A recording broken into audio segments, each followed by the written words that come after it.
بسم الله الرحمن الرحيم ألف لام را كتاب أنزلناه إليك لتخرج الناس من الظلمات إلى النور بإذن ربهم إلى صراط العزيز الحميد. قرآن کتاب ماست، در بیداری و خواب ماست، در ظلمت او شهاب ماست، هر جا او رهنمای ماست، هر جا او رهنمای ماست. هر کس قرآن بخواند روحش زنده بماند. إن الحمد لله نحمده ونستعينه ونستغفره ونعوذ بالله من شرور أنفسنا ومن سيئات أعمالنا. من يهده الله فلا مضل له ومن يضلل فلا هادي له، وأشهد أن لا إله إلا الله وحده لا شريك له، وأشهد أن محمدا عبده ورسوله. أما بعد، فأعوذ بالله من الشيطان الرجيم. بسم الله الرحمن الرحيم. والأرض وإذا قضى أمرا فإنما يقول له كن فيكون. دایات قبلی الله متعال رد بالای تمام فرقه هایی که به امرای الله شریک قائل بودن سری از رد کردن، خصوصا اون کسانانی که قائل به موجودیت الله متعال است لیکن امرای الله متعال قائل به شریک هستند، یهود و نصارا و امثالشان. یهود و نصارا شریک الله را تعبیر به ابن میکرد، بچه. و ما و شما دیروز گپ تیر کردیم که بچه دو قسم است، یکی حقیقی است که پدر و مادر داره، یکی حکمی است. مراد از گرفتن اولاد که یا نسبت به الله متعال میکردن ولد حکمی است. ولد حکمی معنایش ایست که اولاد مشابه پدر می باشه، در ملک پدر تصرف اختیارات می داشته باشه، بس اوقات خیلی نازدانه می باشه، هر نوع کاری که میکنه پدر برش غرض نداره و آثاری از صفات پدر در اولاد دیده میشه. این عقاید در مورد انبیاء علیهم السلام یهود و نصارا داشتند. یهود قائل به این بودند که عزیر علیه السلام مظهر علم الله متعال است، چرا که تورات مکمل علمش ختم شده بود. یگانه شخصی که مکمل تورات یاد داشت عزیر علیه السلام بود.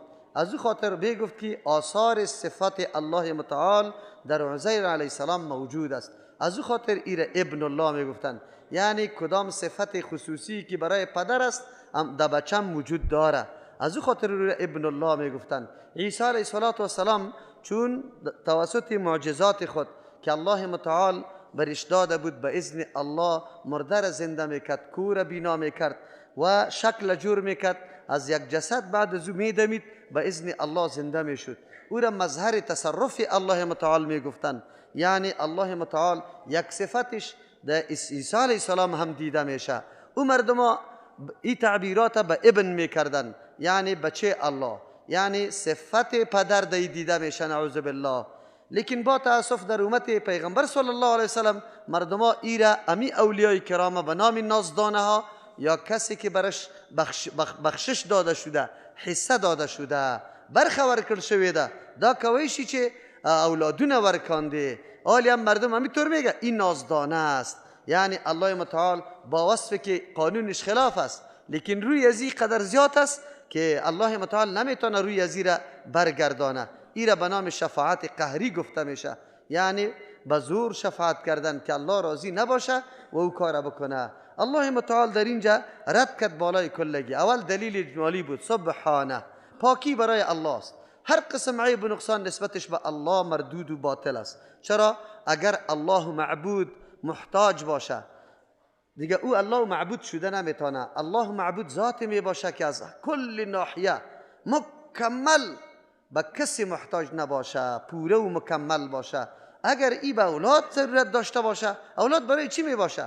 نسل قطع نشوه، یا ایست که بعضی کارای مرا او به وجه درست انجام نده، رسیدگی نمیتونم چرا که کارا زیاد می باشه، بس اوقات اعتماد سری کسی دیگری نمیکنه، میگه اولادم باشه که خیلی دلسوز است خرابی نمیکنه، یا ایست که در بس موارد از پیشش کار میگیری. الله متعال به این چیزا ضرورت نداره، چرا که کلش نشانه های نقص و عیب است و الله متعال از هر قسم عیب و نقصان پاک است. سبحانه دلیل اجمالی بود. آلی تفصیل میکنه بل له ما فی السماوات والارض. اولاد کسی ضرورت داره برش که او یک چیزی احتیاجات داشته باشه، برای اجرا کردن برنامه خود در ضرورت برای کسی داشته باشه که او را موظف بکنه، یا برای تصرف ملکیت خود در یک جای ضرورت به کسی داشته باشه. الله متعال خود به کسی ضرورت نداره. بل له ما فی السماوات والارض، چیزی که در آسمان و زمین است ملک بنده و محتاج الله متعال است، مملوک الله، محتاج الله و بنده های الله متعال است. هیچگاه محتاج با او که ذاتی که محتاج نیست موافق شده نمیتونه، مشابه شده نمیتونه. این دیگه دلیل بود. کل له قانتون، یک آدم ضرورت به انجام کاری داره، دیگه کس فرمانش نمیبره، از او خاطر اولاد باشه که برش امر بکنه که این کار انجام بده.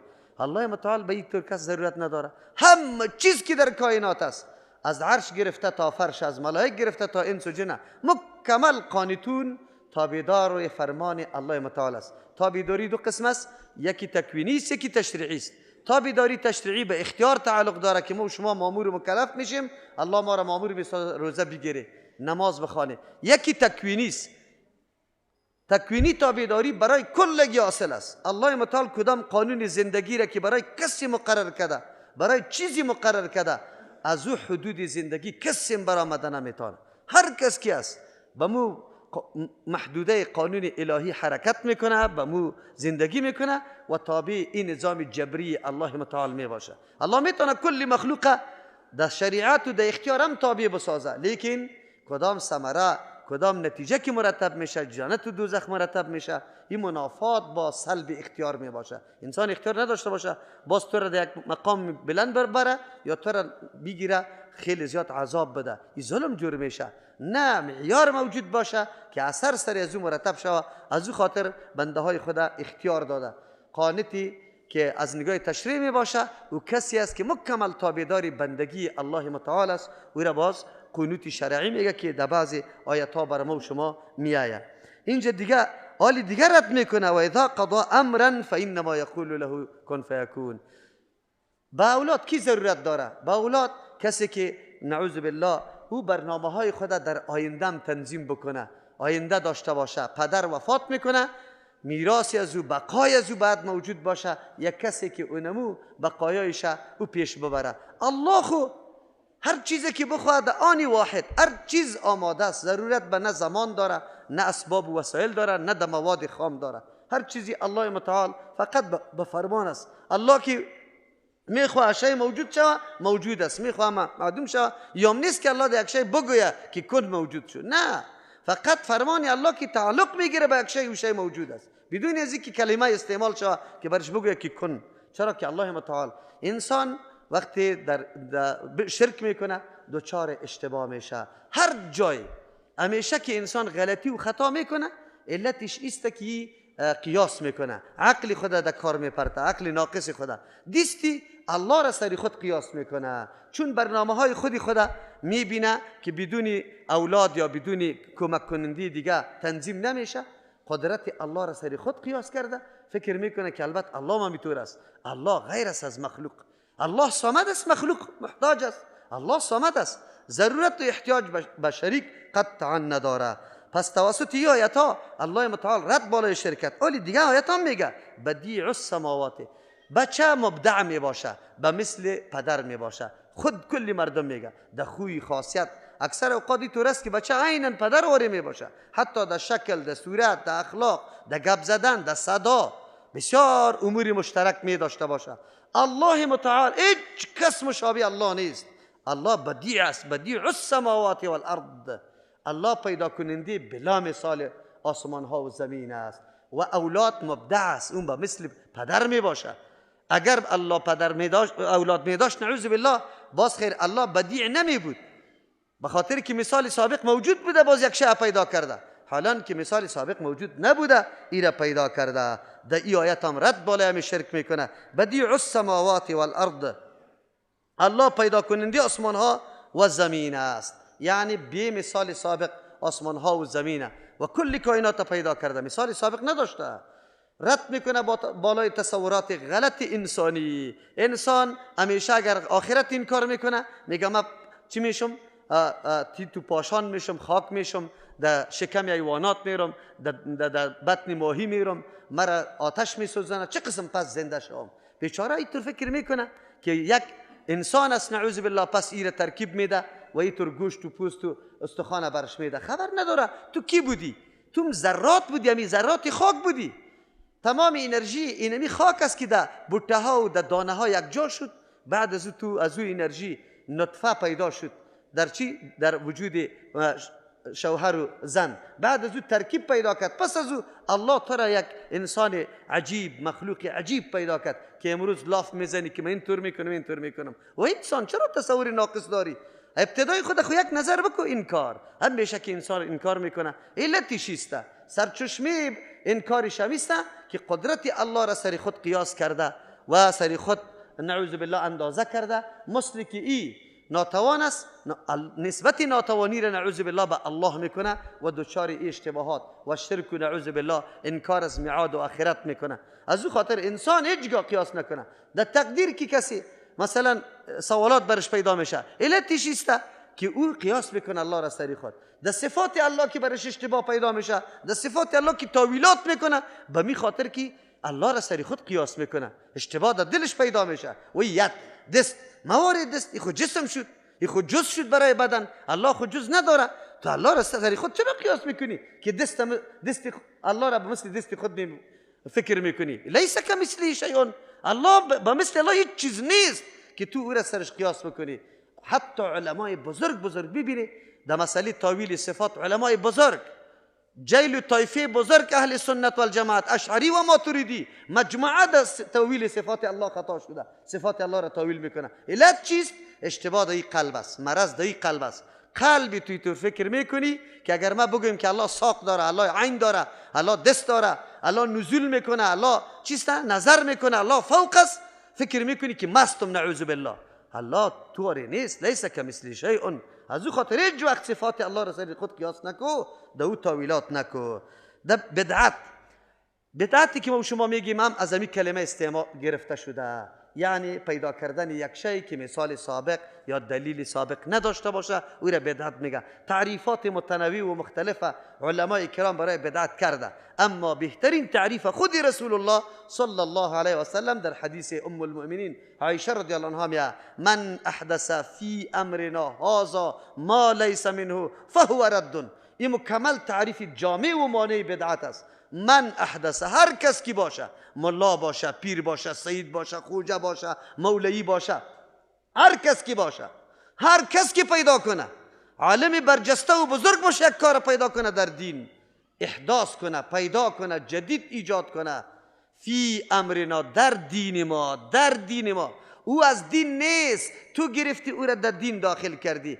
خود ماهیتش نبود تو پیدا کردی، یا ماهیت بوده خود تو برش اوصاف دیگر پیدا کردی، کیفیت دیگر برش اختیار کردی، جایش برش خاص کردی، وقتش برش خاص کردی، مقدارش کمی تا بالا کردی. این را میگه احداث. در دین او چیز نبود تو پیدا کردی. از او خاطر دمی اول برای ما پیدا میشه کسی که پیدا کرد فی امرنا، در دین ما عام است، عقیده را پیدا کرد یا عمل پیدا کرد، گفتار پیدا کرد، کردار پیدا کرد، هر چیزی که پیدا کرد که جدید بود. ما لیس منه، او چیزی که از دین سند و دلیل نداشت تو پیدا کردی. از او خاطر بدعت دو قسم است. یکی بدعت حقیقی است، یک شی ایج نیست تو پیدا میکنی، میلاده مردم پیدا کرده، گنبد جور کردنه، سری قبر بیرق بالا کردنه، این در دین نبود، این مردم جور کرده، نو ایجاد کرده، اصلش در دین وجود نداره، تو پیدا کرده. این را بدعت حقیقی میگه، ماهیت اصلیش هم نبود تو پیدا کرده. یکی بدعت اضافی است. بدعت اضافی میگه که اصل شی موجود است، اصل شی هست، لیکن کیفیتایش تو تغییر داده ای. مقدارش تو تغییر داده ای، جایش تو تغییر داده ای، وقتش تو تغییر داده ای. کدام عبادت که در دین مطلق بیا باید مطلق باشه، تو خاص نکنیشه. ما که دعای اجتماعی را رد میکنیم، چرا رد میکنیم؟ اصلی دعا خو کسی انکار بکنه کافر میشه.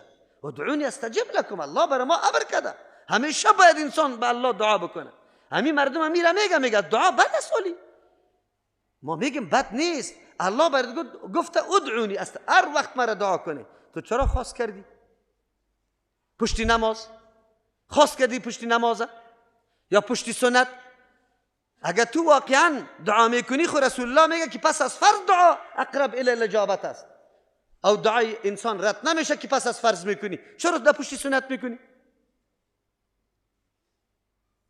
یک دوم همی کیفیت که اختیار کرده ای که مولای امام هم تابع مقتدیا باشه. قاعده خویسته که هرگاه مولای امام نماز داد، مقتدیا تابع مولای امام تا سلام دور دادن هست، خیر و خلاص. سلام که دور داده شد هر کس مستقل میشه، هر کس. لیکن شما این قدر دین زیادت کرده که تا آلی را مقتدی تابع امام بود، آل امام تابع مقتدی است. پدرش نمیتونه که در اجره و در خانش بره نماز سنت خدا مطابق طریقی رسول الله انجام بده. پیغمبر سنت ها را در اجره خوانده، تو مقتدی گرفتی، ملا را تابع خود کردی.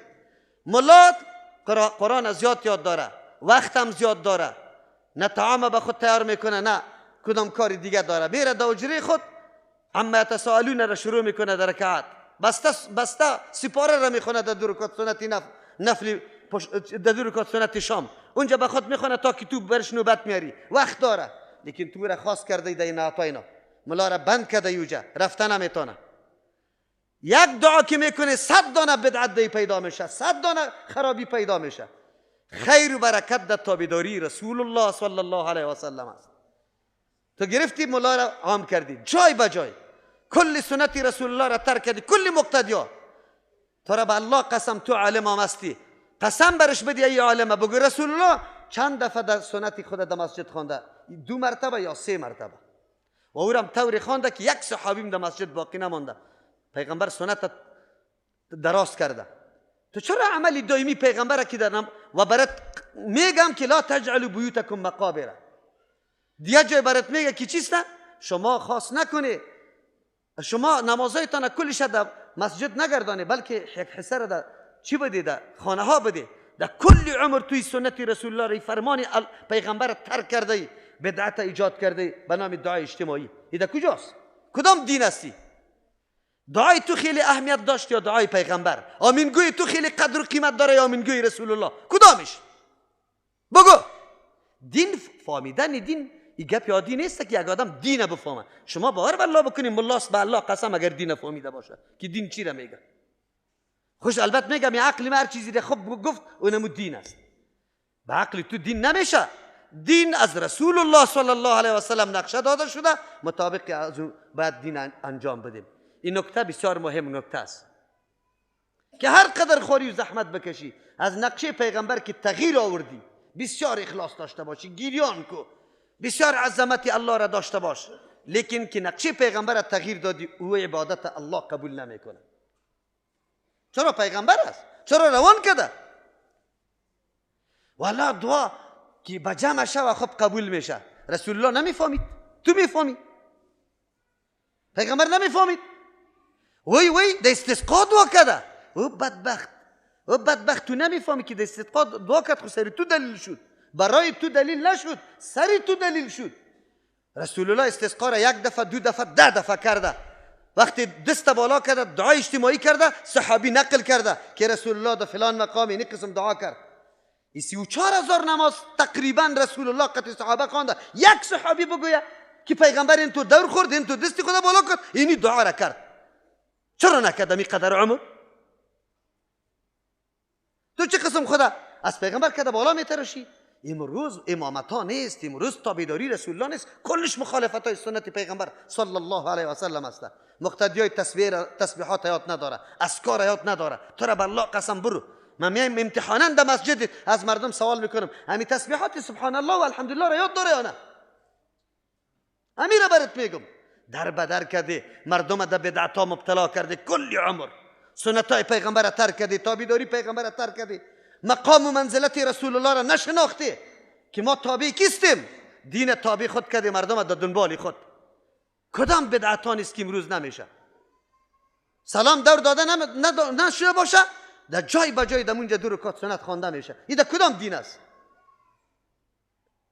سری حدیثی پیغمبر نمیفهمی او مرد که کلی احادیث جمع کو با سرش عمل بکن. یک حدیث عایشه رضی الله عنها گفتی که پیغمبر درنگ نمیکرد مگر به اندازه اللهم انت السلام و منک السلام. و بدبخت اونجا صراحتا میایه که پس از نماز فرض رسول الله در نماز صبح شام 10 مرتبه پایت ناقد کرده، در مشکل نماز پایت استاده بعد 10 مرتبه لا اله الا الله وحده لا شریک له له الملك وله الحمد یحیی و یمیت و هو علی کل شیء قدیر بگو. این قطعی حدیث چطور میکنی؟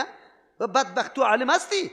حدیثا را کلش جمع کو. مرادی حدیثی است که رسول الله روی مبارک طرف قبله به این مقدار می بود، پس از روی خودت زود دور میداد که یک داخل شونده بفهمه که نماز ختم شده. طرف مقتدی پیغمبر روی خودت دور میداد. اونجا صراحتا بعد المکتوبه میاد، دبور المکتوبه میاد. تاویلات برش بکو که مراد از مکتوبه مکملات فرض سنت. مکملات فرض خود آخرت است، اینجا خو نیست. منظور چیست؟ ملاحی و علمیت ما مقامش نداریم واقعیت براتان بگیم، ولی این قدر خوار و ذلیل شده این دین که هر لنگی سفید امام جور شده و فتوا میده. و اینجا افغانستان است ماشاءالله. خلاص در تلویزیون برو این قدر چیزا را پف که پرسان نکو. کس پرسانت نمیکنه. چرا؟ کسی سند از پیشی طلب نمیکنه. من مرد ببینم که همین کسایی که فتوا میده باز بعد از اون یک کسی برش زنگ بزنه که دلیل بگو که باز چه قسم فتوا داده میتونه. خب خلاص مردم عوام ما بیچاره باز یک قدر از بدعت‌ها دفاع میکنه. چرا دفاع میکنه از بدعت‌ها؟ سنت دفاع نمیکنه کس، به خاطر که شیطان خبیث در درونش داخل میشه در وجودش که باری دیگه دفاعگر بدعت شود. پرسان نمیکنه. لا اقل امیق انصاف نداره که من امیر ببینم امی مولوی را بگم که دلیلش بده برای من. دلیل داره یا نداره؟ بدعت فی دین یکی لد دین است. باز بدعت 2 قسم شد.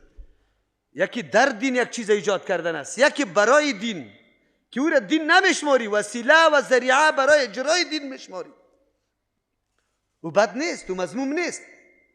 تو در ترجمه قرآن کریم در کرولا آمدی، در موتر آمدی، بعد پیاده می آمدی. رسول الله شتر می خریدی، در شتر می آمدی. پیغمبر خود در جهادا و در مسجدها و در حج در شتر رفته، تو در طیاره چرا میری؟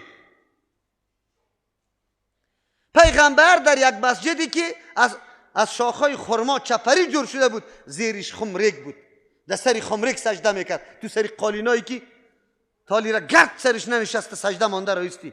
اینطور قندیلا برات کشال است. این قدر علمای بدبخت است میگه وی کلا در سری بدعت است. این بدبخت ولی نمیفهمه که بدعت چند قسم است. این بدعت فی دین است یا لد دین است. این چی است؟ تو این اندازه را دیگه بدبختش میخیزه باز میگه بدعت 2 قسم است، یکی حسنه است یکی سیئه. رسول الله را علی دروغگویی میکشه. رسول الله میگه کل بدعت ضلاله، هر بدعت گمراهی است. این مولا میگه نه میگه بدعت 2 قسم است، یکیش حسنه است. پیغمبر خیر دروغ گفته، نعوذ بالله. پیغمبر دروغ گفته که هر بدعت گمراهی است. باز چی را در بدعت میاره؟ در حسنه. وی مدرسه جور کردن، میراب جور کردن، مناره جور کردن. و بدبختی بدعت در دین نیست، این لد دین است. این وسیله است. بدعت در وسیله است، در وسایل است. مقصد دین بله. اگر این میراب تو سنت بدانی، اگر این لاسپیکر تو سنت بدانی، اگر این مدرسه را باز تو فرض بدانی، سنت بدانی که به همین سیستم است، به همین شکل، دیگر رقم نیست، اوجا باز بدعت فی دین جور میشه، او بدعت گمراهی میشه. امروز کل اعمال ما مکمل مشتمل به بدعات است. چیزی که میبین نه مرده ما دفن بی بدعت میشه، نه زنده ما پیدا تولد بی بدعت میشه. مکمل بدعت. نماز ما بدعت، نمازهای ما پر از بدعت ها میباشه. چرا میباشه؟ نقشه پیغمبر کجاست؟ رسول الله آمده برای چی آمده؟ نماز برای ما معرفی کرده. میخوانم یا تراویح است، ختم است، در هر جای. همین بیگاه یک موبایل کسی برای من نشان داد، تو بار بالله بک اگر بفهمی که چی میخونه، که چی هسته، این کدام بدعت هسته. رسول الله همینطور تراویح خوانده. تمامی روز باز بچهای ما هم در 20 رکعت و 8 رکعت جنگ است. مردم عبادت الله را بکنی. لیبلوکم ایکم احسن عملا. الله شما را پیدا به می خاطر کرده که کدامتان در کیفیت عبادت، در کیفیت عمل بهتر استی. کیفیت رکوع سجده چطور است؟ 20 رکعت 20 رکعت 20 رکعت هم میخوانی، چرا 42 رکعت نمیخوانی؟ صحابه 42 رکعت هم خوانده، 20 رکعت هم صحابی خوانده، اولم صحابی خوانده. از یک صحابی عملش ما کم میگیری کلی عمر. یک صحابی عملش یک روزم نمیخوانی؟ عملی رسول الله را خو یک روزم نخوندی؟ چرا اینطور میکنی؟ جنگ یا 8 رکعت میخوانه. 8 رکعت در سری منبرا فتوای کفر داده. کسی که 8 رکعت میخوانه او کافر است، نعوذ بالله. عمر که تو پیغمبر کافر میگی. این وطن کی آباد شود؟ این وطن به کی ضرورت داره؟ و ملت به الله قسم مسئولیت داریم. مسئولیت داریم، بسیار مسئولیت مهم داریم. عالم پیدا کنی، سند داشته باشه، امتحان بده، درس قرآن داده بتانه، درس حدیث داده بتانه. نکنی بلیازی الله، نکنی چوپانا را در منبران نکشانی. کل خدمت به یهود و نصارا میکنه، خیر و خلاص. ملت به جنگ و خون کشانده و ما را ملامت میکنه. کل عمر یا بشینن دینمی قسم مجلس عموم مخلوق باشه، امی علما شرف سیتانه ما حاضر هستیم همینجا میشینیم، از نماز شروع میکنیم. نماز به طریقی کی باشه؟ شما میفهمید؟ به طریقی کی باشه؟ امین نماز کیا میخونه؟ اگر 50 خطایی خلاف رسول الله را نکشیدم من دست خود قطع میکنم، دست خود قطع میکنم. بیای بشینن. نه این امت کدام طرف روان است؟ ایجاد بدعت‌ها را کرده، دین نمیفهمن، باز هنوز ملامت دیگه کسا را میکنه. چرا اینطور میکنه؟ این ملت مظلوم است، بیچاره است، نیت داره، صفایی داره، محبت داره با دین و با پیغمبر، لیکن کسی برش معرفی نکرده که با پیغمبر محبت چی رقم میشه. طریقه محبت پیغمبر کدام است؟ ما عبادت الله را به کدام طریقه بکنیم؟ چرا نیست؟ روزی قیامت رفته نیستیم. این مردم زحمت میکشه، محبت با دین داره، قربانی میده. دمی تو روتل یک نفر مجلس میلاد مکمل خرچش داده، 2000 نفر 3000 نفر، ادناترین خوراکش 500 افغانی است. 2000 نفر 1000 هزاری شد. چند شد؟ 1 میلیون.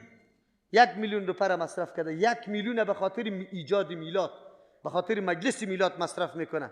او مردکه به نیت خوب کرده، او ای فکر کرده که من محبت با رسول الله دارم، لیکن خبر نیست که بدعت ایجاد کرده. به جای از اینکه ثواب ببره عذاب میبره. محبت رسول الله به یک روز شعله پخته کردن و یک روز سال وفات و تولد پیغمبر بیان کردن نمیشه.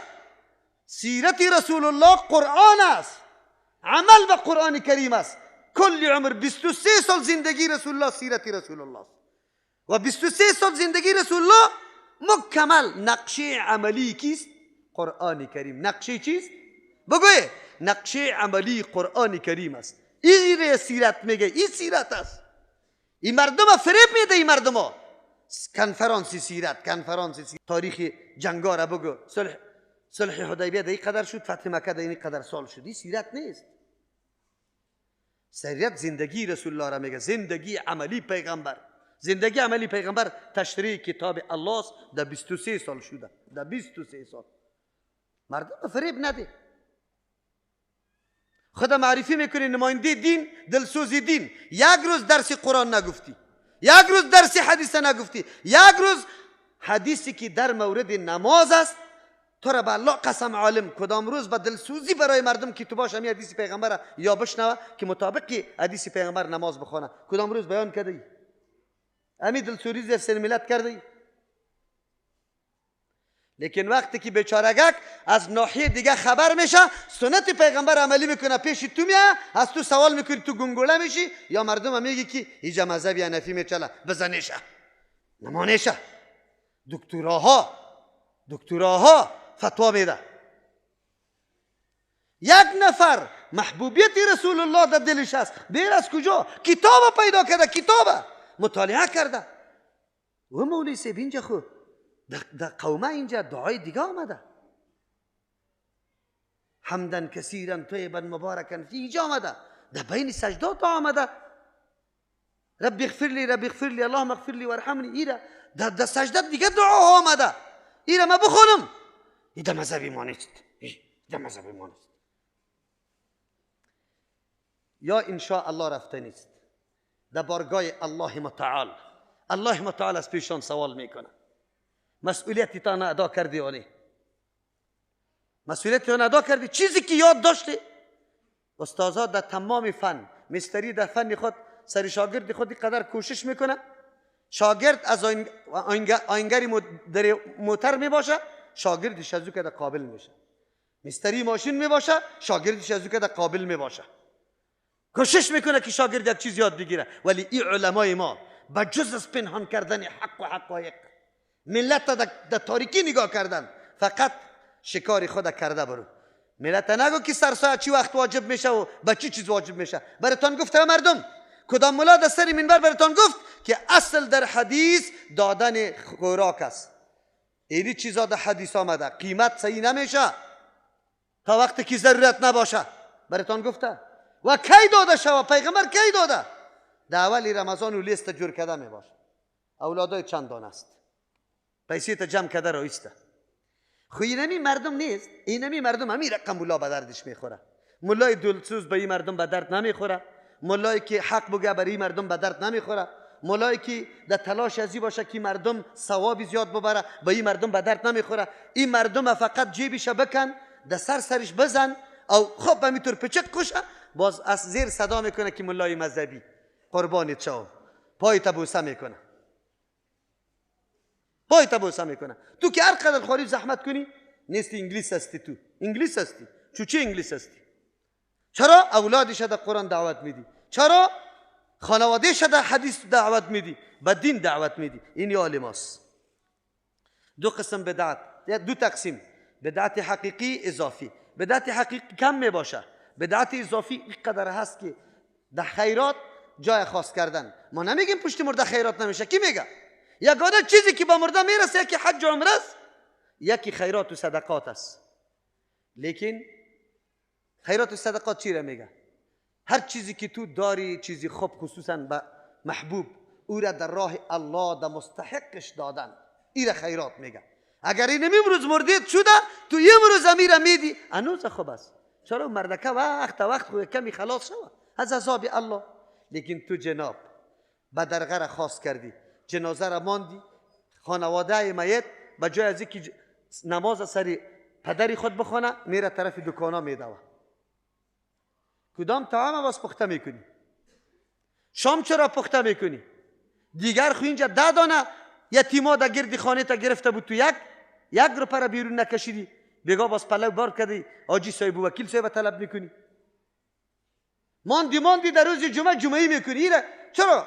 کی برات گفته که در جمعه میشه؟ همین ختم قرآن که میکنی چی رقم است؟ نانه که پخته میکنی چرا در جمعه کردی؟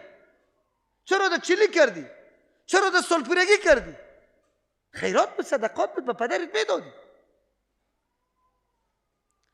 مسجدی تا کافر جور میکنه، چای تا کافر میکشه، مکتبی تا کافر، سرکی تا کافر، پلچکی تا کافر، سربند آبی تا کافر، بند برقی تا کافر، شفاخانه تا کافر. و توی انسان فقط دمی شکمت بشی دیگه زده برو او باز بگو کی صدقه است. تو را به الله قسم اگه وجدان و غیرت داشته باشی تو کارهای با اهمیت انجام دادی یا کافر؟ بگو. کافر کارهای عامل منفعیت کرد، عریضه کردی تا که میگه 10 خانه نباشه چا براتان نمیکشم، 8 خانه کم است، منفعتش کم است، باید 10 باشه. چهارمه 10 خانه میکشم که فایدهش زیادتر شوه. او پشتی ازی میگرده، پشتی ازی که آیندهت خوب شوه و تو دینمی شکم زده رویستی امی ملا، اینمی ملا، امی دمو مجلسان نشسته می باشه، اینی صوفیا، اینمی آجیا، اینمی ملکا که عقلایشان در سرشان است و نه. دل آدم در کفیدن است. من خو میکفم لیکن پیش الله رفته نیستی. الله متعال خدا ذلیل به کافر کردی به جور کردن مسجدی خدا. تو عبادت خانه الله را هم سری کافر جور میکردی او دیگه پیسه را در شکم زده رایی بودی، نه صدقه پدر کردی نه صدقه مادر که یک مسجد جور میکردی. چه رقم مسلمان بودی؟ سری دینی چی غیرت کردی؟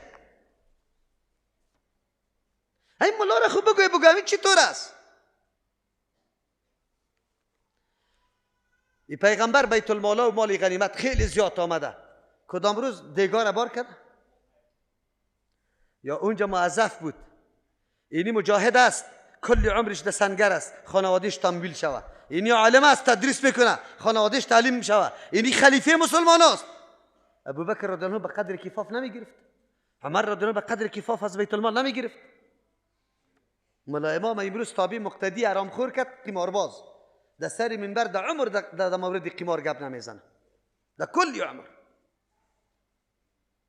رزق سرش قطع میکنه. این دین است. ما میگیم بعد از این عمل سر شماست. ما میگیم، ما دیگه زور نداریم، ما درد دل خود بیان میکنیم. این جدا موضوع است که مردم چه قسم میپذیره و چه قسم عمل میکنه. این مسئولیت است. الله متعال از ما سوال میکنه که تو دفاع از حق میکنی یا دفاع از شخص میکنی. این کاری توست دیگه، بکن. بدعت حقیقی و اضافی شد. بدعت ها اضافی خیلی زیاد است. در عبادات الله کم و کیف پیدا کردن، کم و کیف. ذکر عبادت است. چی رقم ذکر عبادت است؟ اون روز براتون گفتم که تنها یک نفر استاد شده بود که اینی قدر دانه را انداخته بود که اینی قدر تکبیر بگوی، اینی قدر تحمید بگوی. صحابی جلیل القدر ابن مسعود رضی الله عنه میگه که مرا از این مسجد بکش، از این محل بدعت. اینی قدر کار کی کرده بدعت است. یکی تو مریدا را فقط برای ناتخوانی خود مقرر کردی، با روز نامش ذکر مانده. آیا اگر یک آدم تابعگار محمد رسول الله محمد رسول الله این را ذکر گفته میتونه؟ افضل ذکر لا اله الا الله محمد رسول الله قطعش نیست. گفتن محمد رسول الله ذکر نیست. گفتن تو بدبخت کلمه تا نمیفهمی، مریدای ناتخوانی تا کرده رویسته که در یک لحظه تو را در عرش برسانه و که این قیوم زمان است و که کامل مکمل است و که این طور است که این طور است. این از کجا ذکر شد؟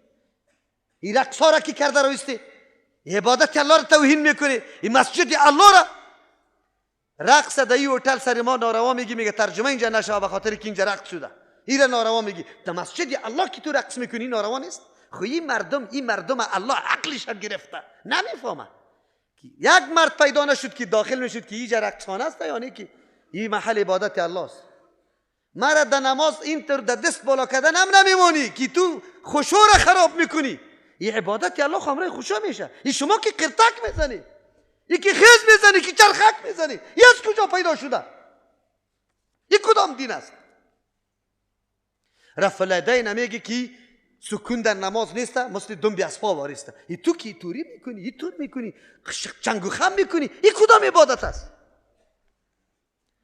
ای به الله قسم که کسی دین علم دین هم نداشته باشه، تنها وجدانی درست داشته باشه، یک کمی کلی خوب داشته باشه، میفهمه که عبادت است یا نیست.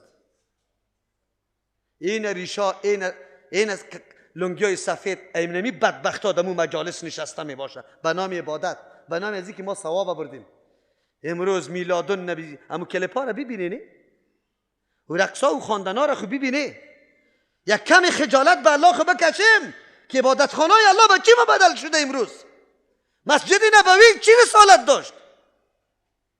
مسجد نبوی چی کار داشت میشد؟ همین چیزا داشت میشد.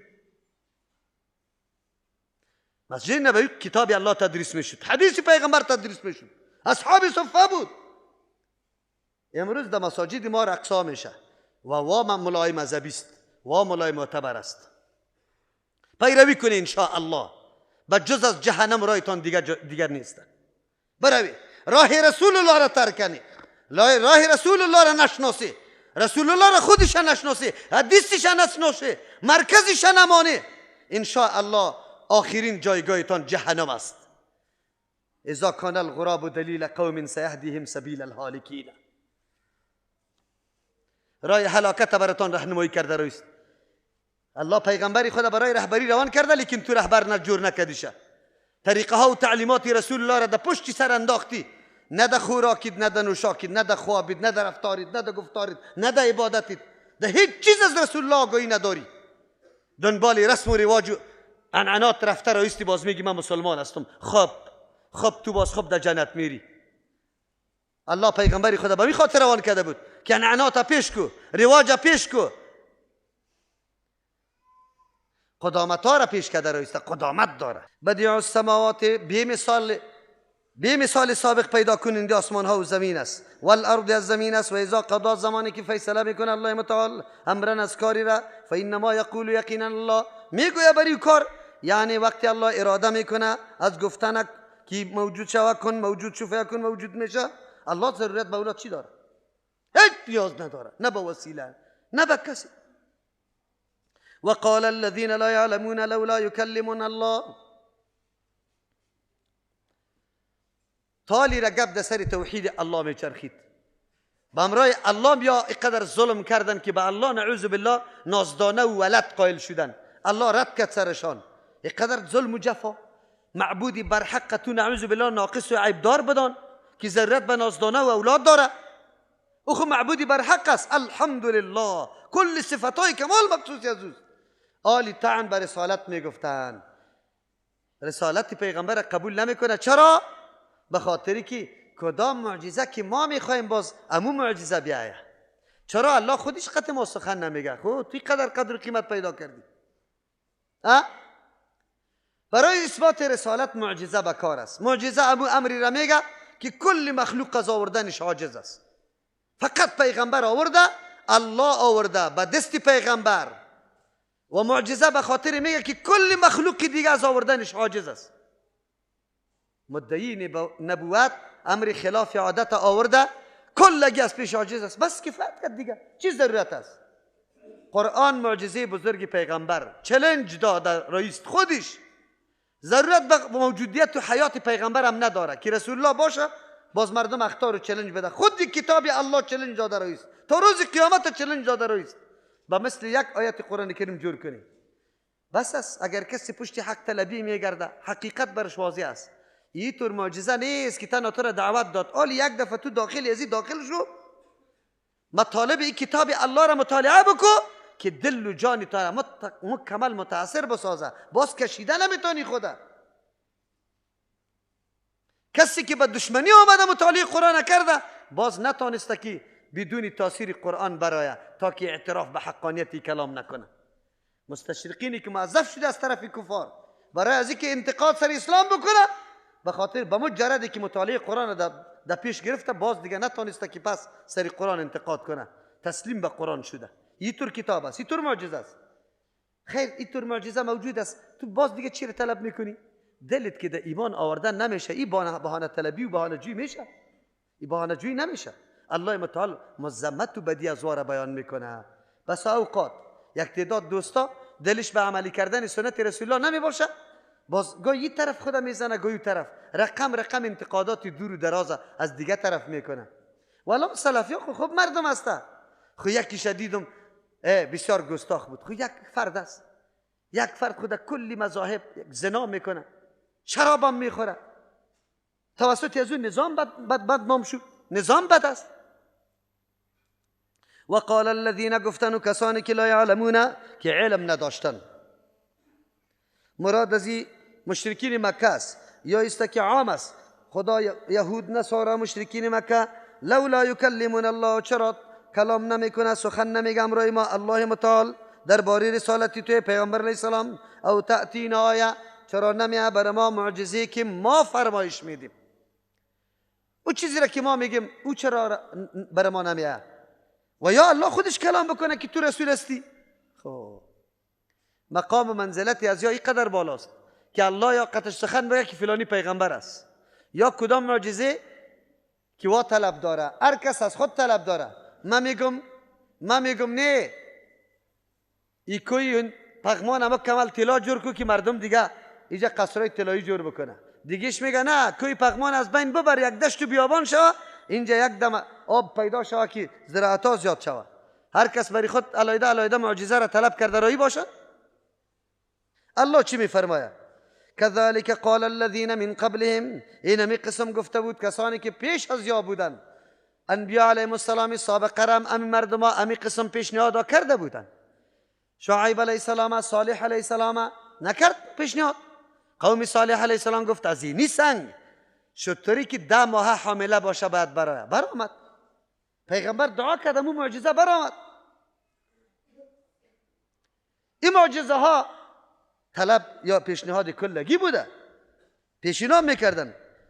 کذالک قال الذین، اینمی قسم گفتن و کسانی که من قبلهم پیش از یا بودن، مثل قولهم، به مثل گفتار از وا امیطور کارا را کردن. تشابهت قلوبهم، دلهایشان یکی با دیگه همرنگ است، یک همرنگی داره. و کدام است؟ ضد داره، عناد داره. اصلی مطلبشان حق طلبی نیست. اگر حق طلبی باشه یک معجزه کفایت میکنه. کسی که حق طلبی میکنه اصلی مقصد از یا فقط آزار و اذیت دادن پیغمبران علیهم السلام است، نه ایمان آوردن است. تشابهت قلوبهم، دلهایشان در عناد، در ضد، در آزار و اذیت دادن پیغمبران علیهم السلام یکسان است. تشابهت قلوبهم. امتهای سابقه می سوالا را کرده بود، امروز ما قطع دیروز یکسان است، مردم همینطور هستند. اصلی مقصد است که تو حق طلب نمی کنی، آلی دیگه کرم طلبی میکنی، آلی دیگه عذر تراشی کرده رایستی به این خاطر که ما زیری بار نبیم، وگرنه اصل حقیقت خوازی. الله متعال برش میگه قد بینا الآیات، یقینا ما واضح بیان کردیم نشانه های رسالت تو را، لقومی یوقنون، برای قومی که یقین میکنه. کسی که در صدد یقین است، یقین امو علم میگه که کل شکوکات زایل میکنه، از بین میبره. آلی چرا اینطور میگه؟ آلی الله چیزی که سبب یقین میشه او را خلاصه میکنه در سه چیز. انا ارسلناک بالحق بشیرا و نذیرا، یقینا ما تو را روان کردیم. انا ارسلناک بالحق، سه چیز ضرورت است. شخصیت تو شناخته شوه، راستی تو معذف باشی و چی چیز آورده ای؟ شخصیتت راستی تو معذف به این وظیفه شده ای و چی چیز آورده ای؟ انا ارسلناک بالحق، ما یقینا روان کردیم تو را پیغمبر علیه السلام بالحق، با یک نظامی که بالکل واقعیت داره، مکمل پور است، حقایق بیان میکنه. با اینطور نظام روان کردیم تا خودیت شخصیتیت معلوم دار است. در مورد شخص رسول الله صلی الله علیه وسلم قبل از رسالتش هیچ ملاحظه هیچ کسی نداره. با پیغمبر هر قسم دشمنی شده، در جنگ آماده شده، در کشتن آماده شده، لیکن سری پیغمبر صلی الله علیه وسلم کسی انتقاد نکرده که در بت سجده کرده، تو نکرده که تو شراب خورده، نکرده که تو دزدی کرده، نکرده که تو بد اخلاقی کرده، نکرده که تو زنا کرده. یک عیب با می قدر مقابله و مخالفین کسی پیدا نشد که در شخصیت رسول الله صلی الله علیه وسلم انتقاد بکنه، بلکه شخصیت مشهور صادق و امین معرفی شد. الله میگه چی طلب داره در رسالتی تو؟ دیگه هم شک داره. شخصیت تو خودت گواهی ازیسته که تو کیستی.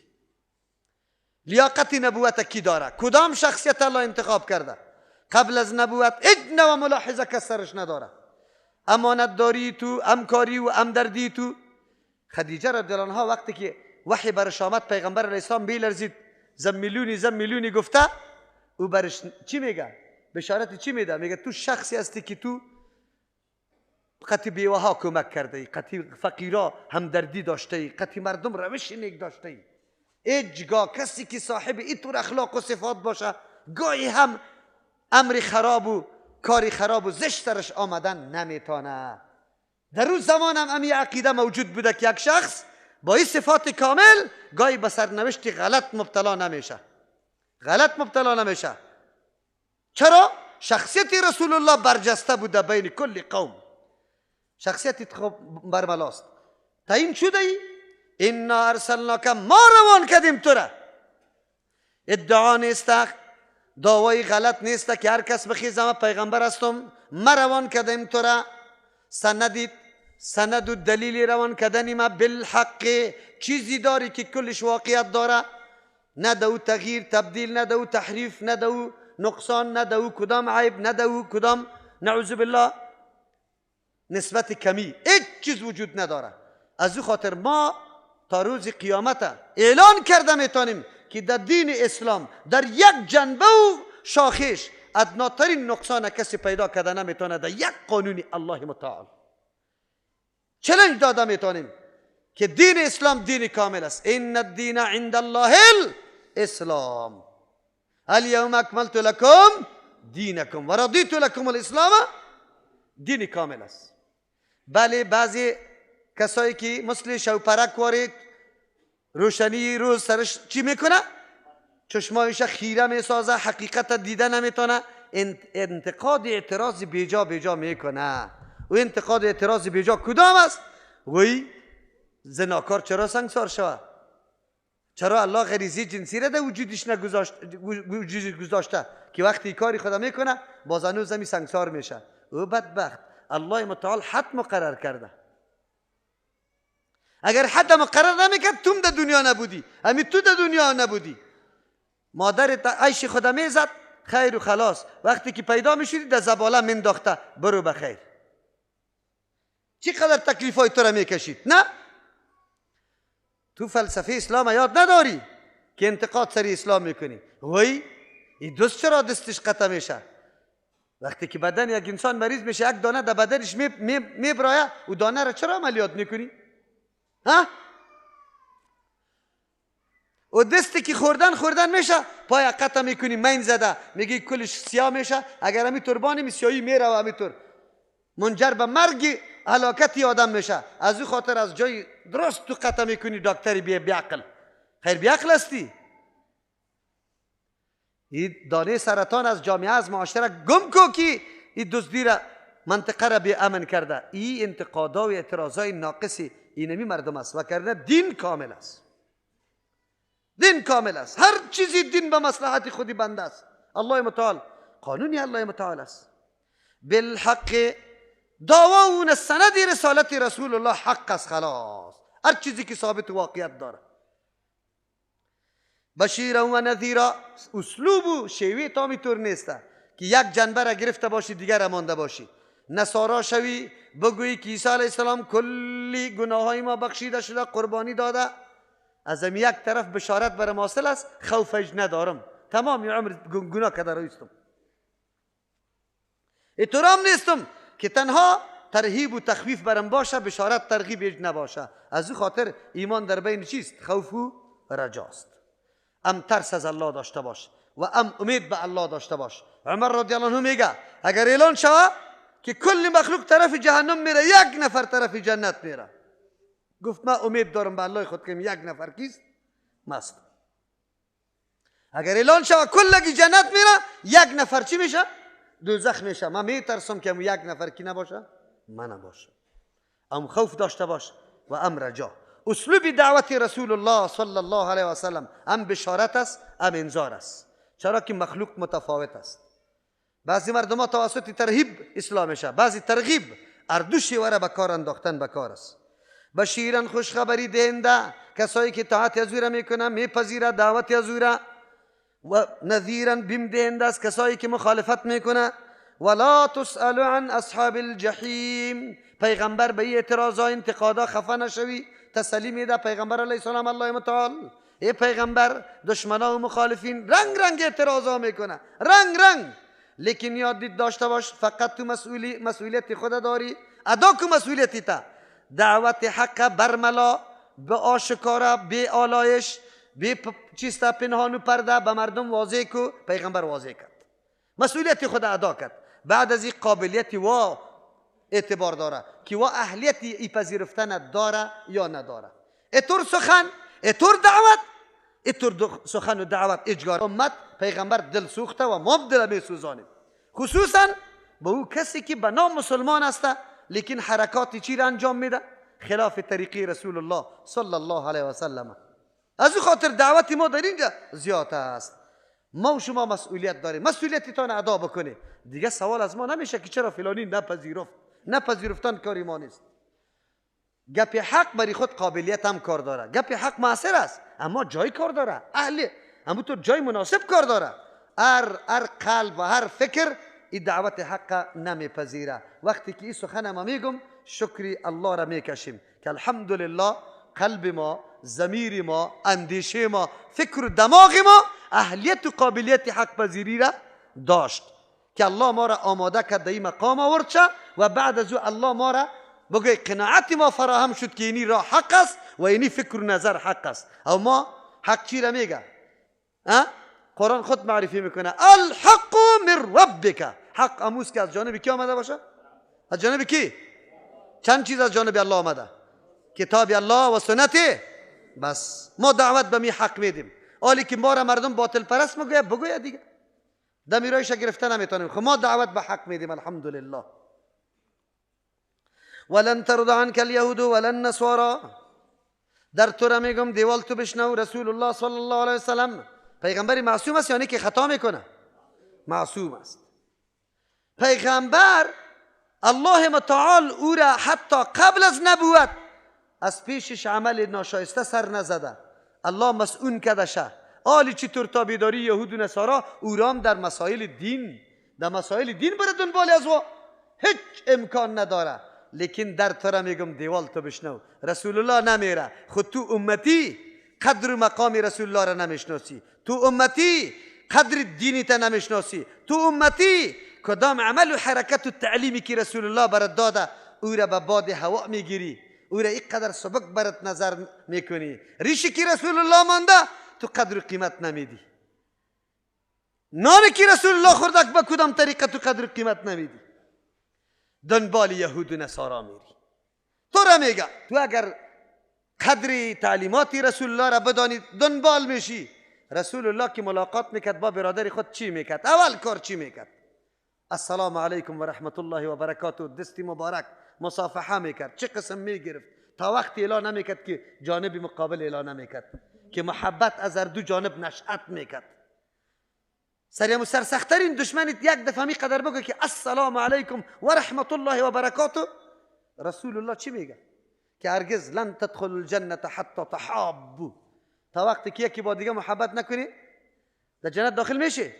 چی چیز است که محبت پیدا میکنه؟ رسول الله چی گفته؟ شب بخیر، روز بخیر، سلام. عجیب گپا را کردی. تو قدر رسول الله را داری؟ آلی خوب گپا خلاص شد. موبایل بدبخت برآمد. الو مرگن الو. بگو السلام علیکم و رحمت الله و برکاته. و مسلمان تعلیم پیغمبری تا یاد بگی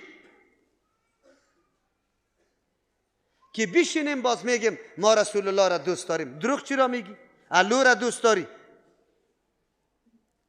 تابعداری یهود و نصارا را میکنی. لباس طبیبی در بازار کابل که برای شما چند قسم جوانا را میبینی. یکی را ببینی که اینجا چند موی اینقدر مانده، دیگر را تراش کرده، دیگر را ببینی که از این طرف خط کرده، دیگر را میبینی از این طرف خط کرده، دیگر را میبینی از این طرف خط کرده. دخترها را که میبینی که کالا به یک قسم است، یکیش میبینی که الله اکبر، الله رحم بکنه. ای برادر مسلمان، بالله قسم اگر دین تا عزت ندادی، اگر تعلیمات پیغمبر عزت ندادی، الله ذلیلت میکنه. نکنی پیش یهود و نصارا را نکنی، این دوها و فرانسوی ها را نکنی چراغ دادن ها را، شمع در دادن ها را شروع نکنی چله ها را نکنی. دل آدم درد میکنه، میتور کفت میکنه، خوب بسیار کفت میکنه. دعام مردم دختره به مو فیشن استاد که کلگی سعی میکنه یکی به دیگه کیک بده. دیگه چی باقی مانده؟ بی غیرت دیگه چی باقی مانده؟ فقط یک هم بسترید باقی مانده، امور مکسیش بگی پخش کو. دنیای کفر خود پخش کرده، تم پخش کو، تو مسلمان دیگه چیز خو نمانده. این نزاکت در بین زن و شوهر است. این نزاکت تو در مردم پیش کرده رویست. رسم این دواره چله را میگیره در انگشت دیگه میکنه. بگوی دیگه این تعلیمات رسول الله است؟ کدام تعلیمات است؟ دعوا ایناق نکنیم که ما رسول الله را دوست داریم و پیغمبر خود تلقی میکنیم. نکنیم. با پیغمبر نمیگه، با ما تو میگه. ما تو همی کارا را میکنیم. الله برات میگه ولن ترضى. هر قدر که چاپلوسی بکنی، هر قدر که لباس یهود و نصارا را اینجا نقل بکنی تو بپوشی، هر قدر که خود ریشی تا فرانسوی جور کنی، هر قدر که خوراکی تا آلمانی جور کنی، هر قدر که نعوذ بالله تکلم به انگلیسی بزنی، الو بگویی، خو یهود و نصارا از تو راضی نیست.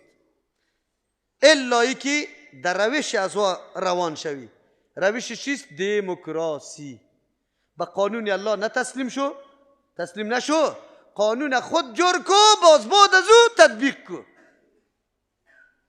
ولن ترضى عنك اليهود. هرگز از تو راضی نمیشه پیغمبر علیه السلام. الیهود یهود ولن نصارا، نه نصارا. حتی تتبع ملتهم، تا که تو تابعداری کنی ملتهم، از اونمو شریعت از وا را تابعداری کنی. بعد از او از تو راضی میشن، دیگر رقم راضی نمیشن. سخن کیست؟ سخن الله است. الله دروغ میگه یا راست میگه؟ خدا فریب داده میتونیم؟ امروز خدا فریب داده میتونیم؟ از ما چرا راضی است؟ تمجید میکنم و شما را دموکراسیش قبول کردی، بس است دیگه.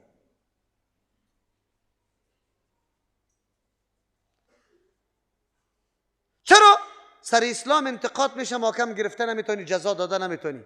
میگه این اصلی چی است؟ بیان بده، کفرگویی کو، سر اسلام توهین کو، سر پیغمبر بد بگو آزادی چیست؟ کدام اصل قبول کردی؟ اصل چی را قبول کردی؟ دموکراسی را. استهزاء به دین آل بعاف است، خلاص شده. کدام دین عقیده داری؟ کدام نظام؟ اصلی دموکراسی است. دختر در بازار میگی خوارزاده است، برات میگی خوارزاده، خودت پرده کو، ما میشرمم، ما خجالت میکشم. برات چی میگه؟ ماما جان برو در شخصیت کسی تعرض نکن. دموکراسی است.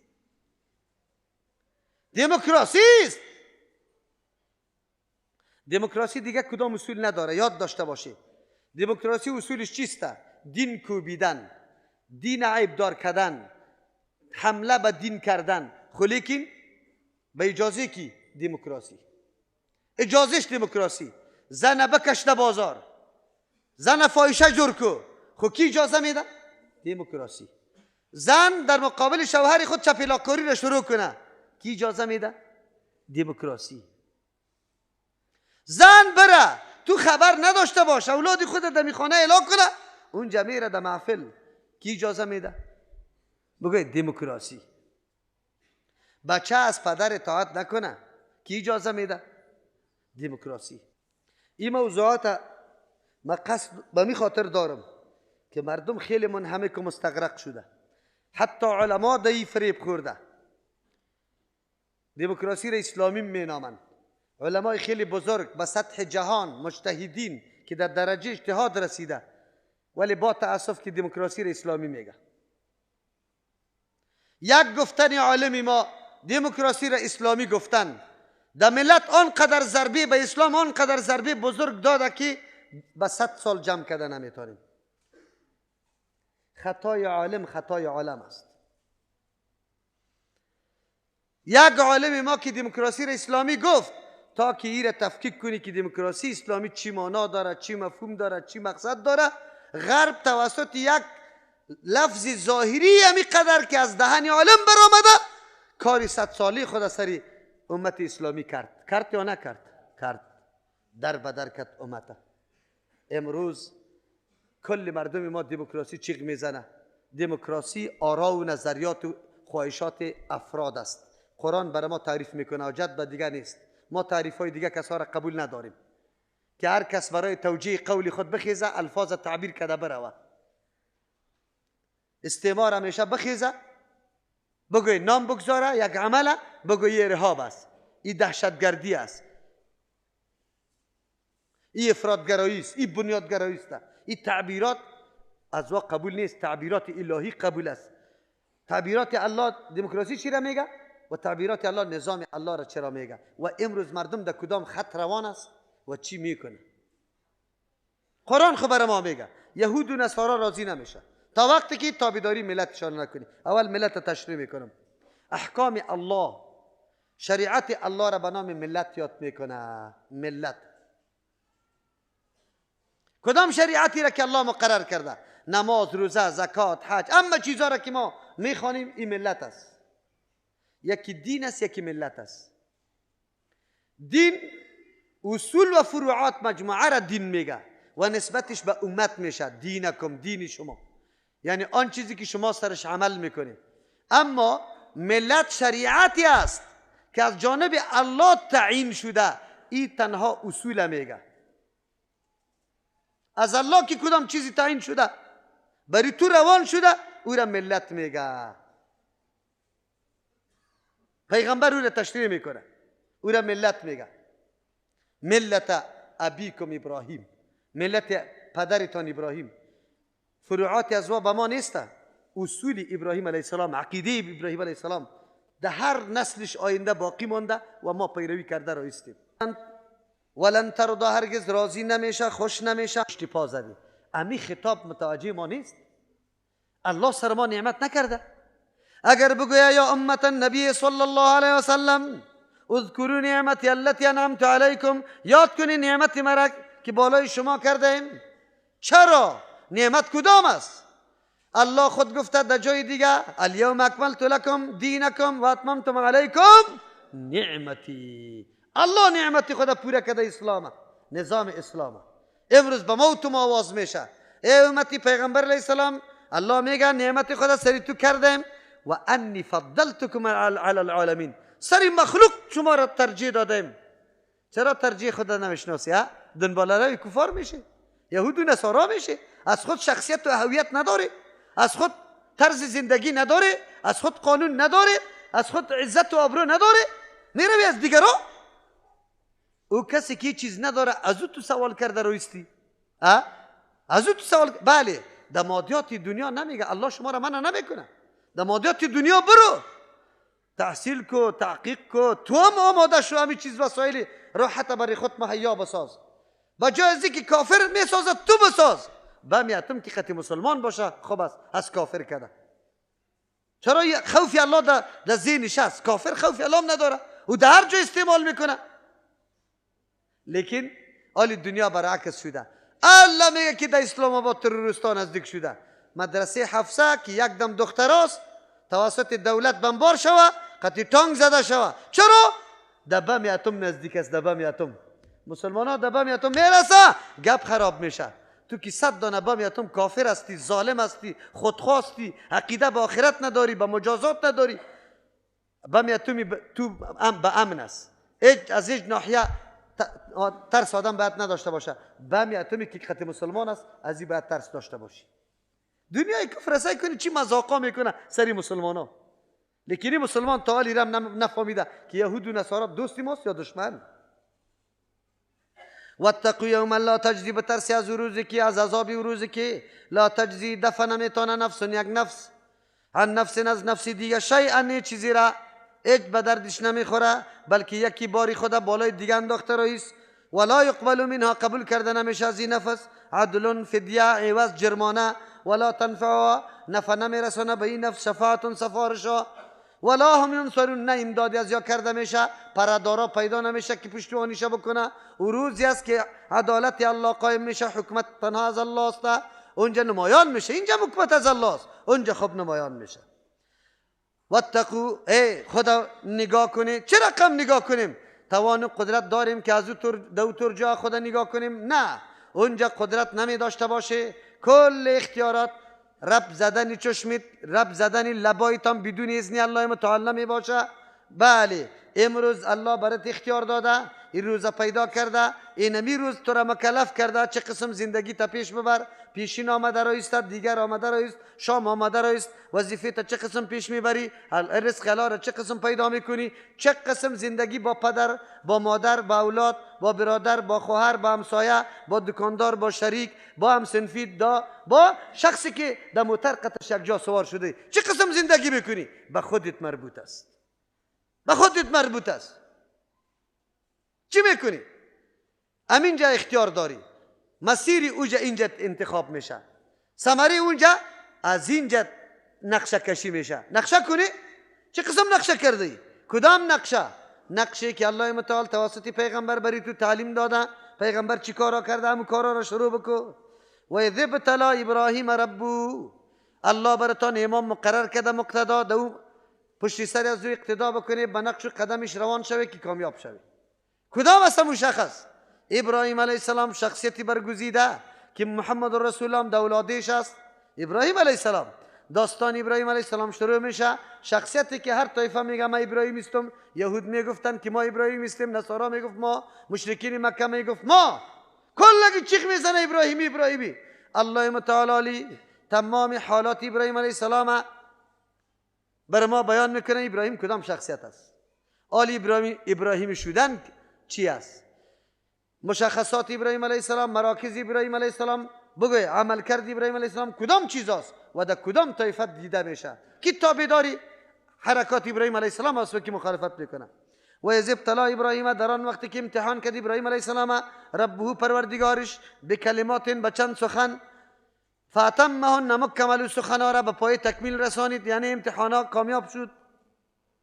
قال الله متعال در نعم در پاداشش میگه اینی جاعلک مگرداننده استم تو را للناس برای مخلوق بشریت اماما پیشوا، مردم برای مردم الگو جور شوی، مردم تو را ببینه، مطابق تو حرکات انجام بده، عمل انجام بده. قال ابراهیم علیه السلام آدمی بخیل نیست، غم اولاد قطش است. و من ذریتی دولادی ما میتور مردم ها پیدا کو که وا مقتدا و امام باشه. الله متعال در جواب گفت قال لا ینال عهد الظالمین.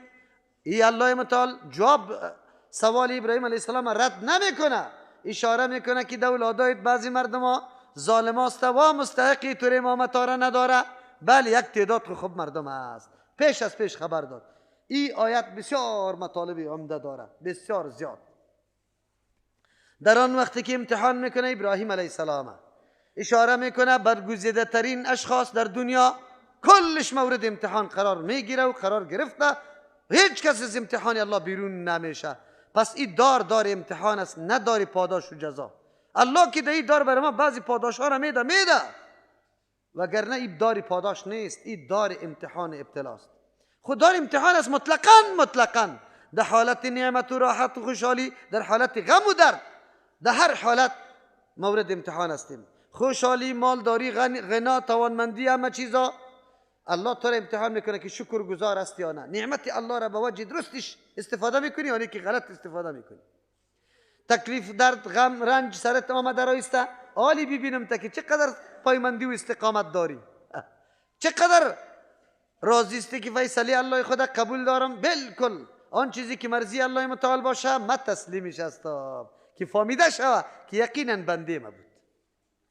دنیا دار امتحان اسی را باید بداریم. اما امتحانات الله متعال دو قسم است.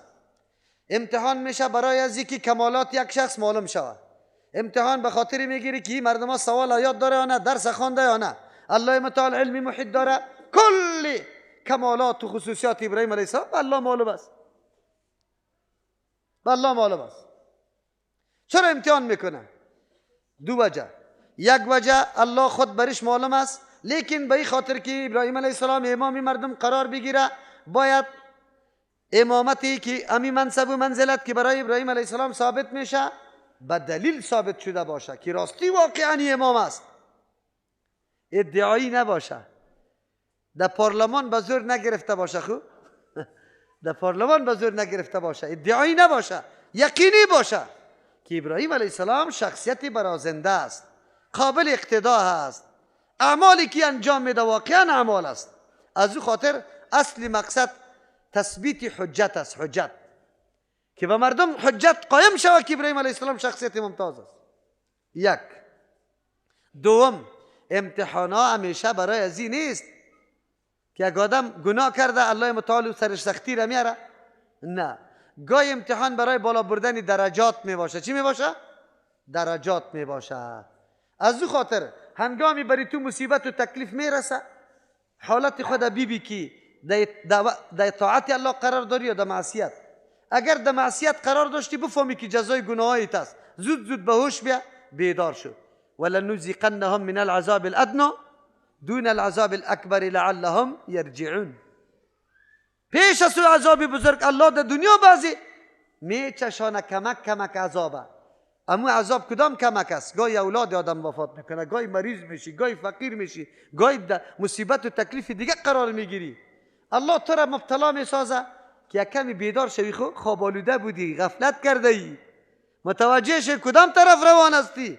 وی من خو نماز نمیخوانم، وی خانه ما شراب نوشیده میشه، وی بیجابیسته، ای باید دور شوه، در صددی از بین بردن شوی. اگر نیکی در طاعت الله متعال بودی و همینطور سختی سرت می آمد، نگویی که من گناهگار هستم، نه، درجه تو را الله در طور مقام مقرر کرده که توسط طاعت و عبادت خود در درجه رسیده نمیتونی. الله تکلیف و سختی دیگر برات میاره به خاطر که او درجه را تو نایل شوی. در طاعت الله که بودی و این طور سختی سرت آمد بفهمی که الله درجه تا بالا میکنه. ابراهیم علیه السلام امتحانش از زمین و است. الله به ابراهیم علیه السلام یک مقام و منزلت داده. الله متعال میخواه که ابراهیم علیه السلام در او مقام و منزلت توسط همین امتحانات بزرگ برسانه. چقدر درس عظیم شد. دعوتگرای ما 4 روز که دعوت میده 2 دشنام از کسی میخوره، باز آن قدر شکایت و گیله را شروع میکنه که والا برای من دشنام داده میشه. شکری الله را بکش، شکری الله را بکش که در راه الله به خاطر دین الله بری تو دشنام داده میشه، آزار و اذیت برات داده میشه، تو باید فخر بکنی، مقامت برجسته میشه، در اون مرتبت میرسی.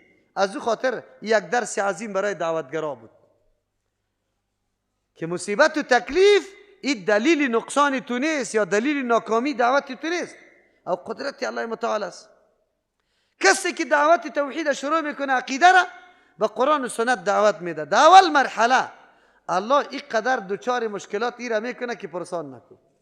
از یک طرف اقتصادش ضعیف میشه، یکی خو عقیدهش چی میباشه، ولی یار آرام است، اینجا شبیه آرام است، اینجا شک است، کار نمیکنه. دوم وضع اقتصادیش خراب میشه. سوم دوستا از پیش جدا میشه، فلانی وابی شده. چهارم در خانه جای نداره عالی، مادرم برش بد میگه و پدرم میگه. ششم عالی، ششم این طرف میاد که مردم حالاتش میبینه، حرکاتی مردم هم میبینه، دلش او بشه. خلاص برات بگم رنج میبره. اینمی رنجا، اینمی تکلیفا تو را پخته میسازه، تو را در یک مستوا میرسانه. این مراحل است، این مراحل باید طی کنی. در مرحله برسی که باز هیچ پروام نداشته باشی که کلی مردم برات بد بگه، هیچ در کسیش نیستی. هیچ مردم برات اعلان میکنه که قطعا باز دوستی نداری، مرده جدا، زنده جدا، هیچ در کسیش نیستی. وای آخر یک نفری مسلمان پیدا شد که الله اکبر جنازه رو بخوره، پر تو برات هر جای. عزت خو پیش مخلوق نیست، عزت پیش کیست؟ حالی عقیده پخته شده میره میره میره تا که در ربط القلب برسه. ربط القلب، ربط القلب بالا کشانده میشه در پیش مخلوق که برگرد. گفت نه نمیگردم، امی عقیده و اندیشم است. نمیترسی از نظام؟ نمیترسم از نظام. چه قسم زندگی میکنی؟ آزاد و حر زندگی میکنم. خلاص دیگه دین امیر درس میده، اینی مسیریش است و هر کس که در این راه قدم میگذاره این گپا را انتظار داشته باشه. هرگاه که 12 بجه شو پدر آمد در حالی که فقط یک تنبان در جانیت است، لیف او طرف انداخت، تو را قطی زنید از دستت گرفت که برای از خانم ماندنید نیستم. بیرون برای ایران بمانی که حالی چی را بپوشم کجا برم. نه در شوق موتر نه چی، هیچ چیزام نه. قطی زن مشوره بکنید چی کنیم. حالی چی کنیم؟ حالی میری در خسخانه خود چیز در تاکو خانه شو تا صبح یک گرفته میشینی. اونو تو روزا که سرت آمد بفهمی که تو موحد شده. اگر نه که یک چشم سرت پدر کشید که کجا میری؟ ترجمه دیگه نروی که پایتا میده میکنم. اینی ترمی لرزی. حالی چیسته؟ دمو جایی که بدعت بشه همون جا حالی رفته رایستی. دیگه این طور خدا نگی که ما موحد هستم. موحد در این راه رفتن این سختی ها را طلب داره و باید باشه. تو نشوه که وی بیادرم مرا گفت که تو تصویری در فلان جای دیده شد. تصویری چه رقم دیده شده؟ در کجا دیده شده؟ چه قسم دیده شده؟ در جای افتخار عزت دیده شده؟ یعنی که نعوذ بالله در حجابی و در کدام جای دیگه دیده شده؟ کجا دیده شده؟ الحمدلله اگر ما یک تصویر از خواهرها از پشت سر اونجا گرفتیم در دنیا نشان میدیم که مردم افغانستان قرآن دوست داره. مردم افغانستان تنها مرد نه، زنا هم در اینمی قدر صبح وقت برای شنیدن قرآن میاد. این تصویرای بی غیرتی و بی عزتی نیست، این تصویرای غیرت است. خواهرا هل تصویرای ما بیادرم زنگ زده بود تصویری در فلان جای دیده شده، اینترنت دیده شده. این کارا را که میکنی قرار در خانه بشی، قرار یک شور نخوا، همونجا بشی، همون چیزی که بیادرت میگه همون رقم بکو. فقط تصویرت که در شهادت نامه در پیش دفتر است او پروا نداره. تصویری که رقاصه را در مکتب میاره تو را استاد میکنه، آتن هم سرت میزنه، ویدیویت هم پر میکنه، او پروا نداره. تصویری که در توی خورزاده و بچه امید رقص میکردی او پروا نداره. تصویری که در تظاهرات ناحق میبره او پروا نداره. تصویری که به حجاب و معرفی میکنی مدرسه را ای پروا داره. دین معرفی میکنی پروا داره. کسی که در این را میبره متانت داشته باشه، پایمردی داشته باشه، استقامت داشته باشه. اینطوری نمیشه که من مبارزه میکنم لیکن اتنا فشار که سرم آمد باز دیگه متزلزل باشم، باز زنگ بزن مولوی صاحب چی کنم؟ چی کنی؟ مولوی صاحب زور داره، قوت داره، تو را نجات داده میتونه، یک دعا برات میکنه، راه هست. خوش شو که در راه دین تو اذیت دیده ای، آزار دیده ای. رسول الله بوتای مبارکش خون پر شده بود، از تو یک بگه سخت کلامی و دو دشنامی خشک از کسی شنیده ای. چی دیده ای تو؟ در دین چی قربانی دیده ای؟ ایره خود چی میکنی؟ یک تا از ولایت ها کی میایه؟ در اینجا هم یک تا که موحد باشه. دیگه این قدر از آدم توقعی چی را داره که تو میگی به ایره این قدر قدر کو که من موحد هستم. و مردکه آری تو موحد هستی، به خود هستی. یمنون علیک اسلامهم سری تو احسان میگذاره اسلام آوردن خدا که من اسلام آوردم. به خود آوردی، عقیده پیدا کردی، به خود پیدا کردی. تقسیم میکنی ثوابای تقتمه نمیکنی. بیادرم ایرا کجو پیش داره، ایرا سختی داره، ایرا سختی داره، ایرا استقامت طلب میکنه. ما کسی را دعوت ندادیم که او مردم موحد شوی، دعوتگر شوی به خاطر که پول و پیسه براتون زیاد بیاد. اگر چی مردم میگه معاششان حواله است، از کدام طرف میایه؟ کاش که حواله شوه. بله معاش ما از جانب الله حواله است ان شاء الله. امیدش داریم. ما کسی را دعوت ندادیم که بلدینگ میدیم، ندادیم که تو موتر پیدا میکنی، ندادیم که تو مورد آزار و اذیت قرار نمیگیری. رسول الله صلی الله علیه و آله امتیازی دعوتش امی بود که کسی را در مادیات دنیا دعوت نداده، بلکه اولین مرحله قبول کردن دعوت رسول الله بگه برداشت تکالیف است، برداشت مشتقات است. امو غلاما بود که در ریگ سرخ چپه کرده میشد، کالایشان کشیده میشد و سر ریگ سرخ مکه کش کرده میشد و میگفتن که میگردی از محمد یا نه؟ او میگفت که احد الله یکی است، گشتنی نیستم. یک کمی مطالعه کنی، واقعات صحابه را مطالعه کنی، براتون معلوم شود که دین چه قسم از ما تقاضا داره. قربانی ها و فداکاری اونمو مردم ها بود که ما نعمت توحید الله را اینجا شناختیم، امروز برش معتقد هستیم. فداکاری از وا بود. ما هیچ فداکاری نداشته باشیم، حتی به اولادی خود، حتی به نسل آینده خود مقاومت نکنیم. فقط هر جا که یک کمی چشم سر ما بلوغ شد خلاص دیگه بخزیم. نمیخزیم. رای ما حق است، از کسی نمیشرمیم، در هر جا انجام میدیم. ولی ما چرا بشرمیم؟ اهل تشیع میایه اینی قدر خاکه که کربلا را میگیره، در سر دسمالک خود میمانه، در مسجد به مو طریقی خود عمل انجام میده. تو گپی رسول الله، سنت رسول الله را عملی کرده نمیتونی. منظوری من نیست که در جایی که مورد لتکوب قرار میگیره اونجا شما شروع کنی. منظوری من نیست استقامت اختیار کنی، زود خدا نبازی. این راه ای چی را داره؟ این سختی سختی را داره. حتی تهدید به مرگ میشی، تهدید نه، کشته میشی. لیکن کاش که در راه الله متعال، در نشر اشاعت توحید الله، در زنده کردن سنت رسول الله انسان کشته شود. هزی که در مقام بیشتر کجاست؟ هست؟ خیلی چرا میگم که الله شهادت نصیبم بکن. او طرف دعا میکنی، از من طلب میکنی دعا را که بگو که من یک دعوتگر شم. باز دو طرف چی گو فریادت برآمده؟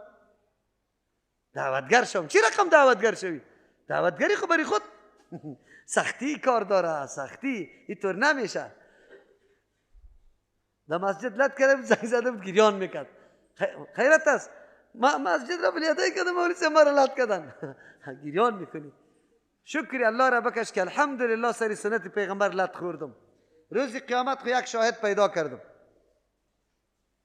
خب و از ابتلا ابراهیم ربه امتحان ابراهیم علیه السلام از این قبیل نیست که پیش الله کمالات ابراهیم معلوم نیست، بلکه چرا ربوبیت تقاضا از این میکنه. ابتلا ربه، رب تربیه میکنه. تربیت دو قسم است، یکی تربیت جسمی ما سیکو طفلکی جنین بودیم پیدا شدیم در دنیا آمدیم اینا جوان شدیم ریستفیت میشیم، یام تربیت است. لیکن یک تربیت معنوی است. الله بندگان خود تربیت میکنه، تربیت معنوی میکنه. انبیاء علیهم السلام چی رقم تربیت میشه؟ او اتو سختی که سری انبیاء علیهم السلام بیا سری موتو یک کمک گوشش بیا خلاص هستی دیگه، خود باختی.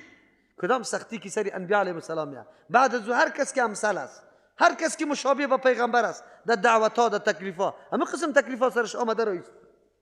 خوی الله تو را تربیه میکنه، تربیه میکنه.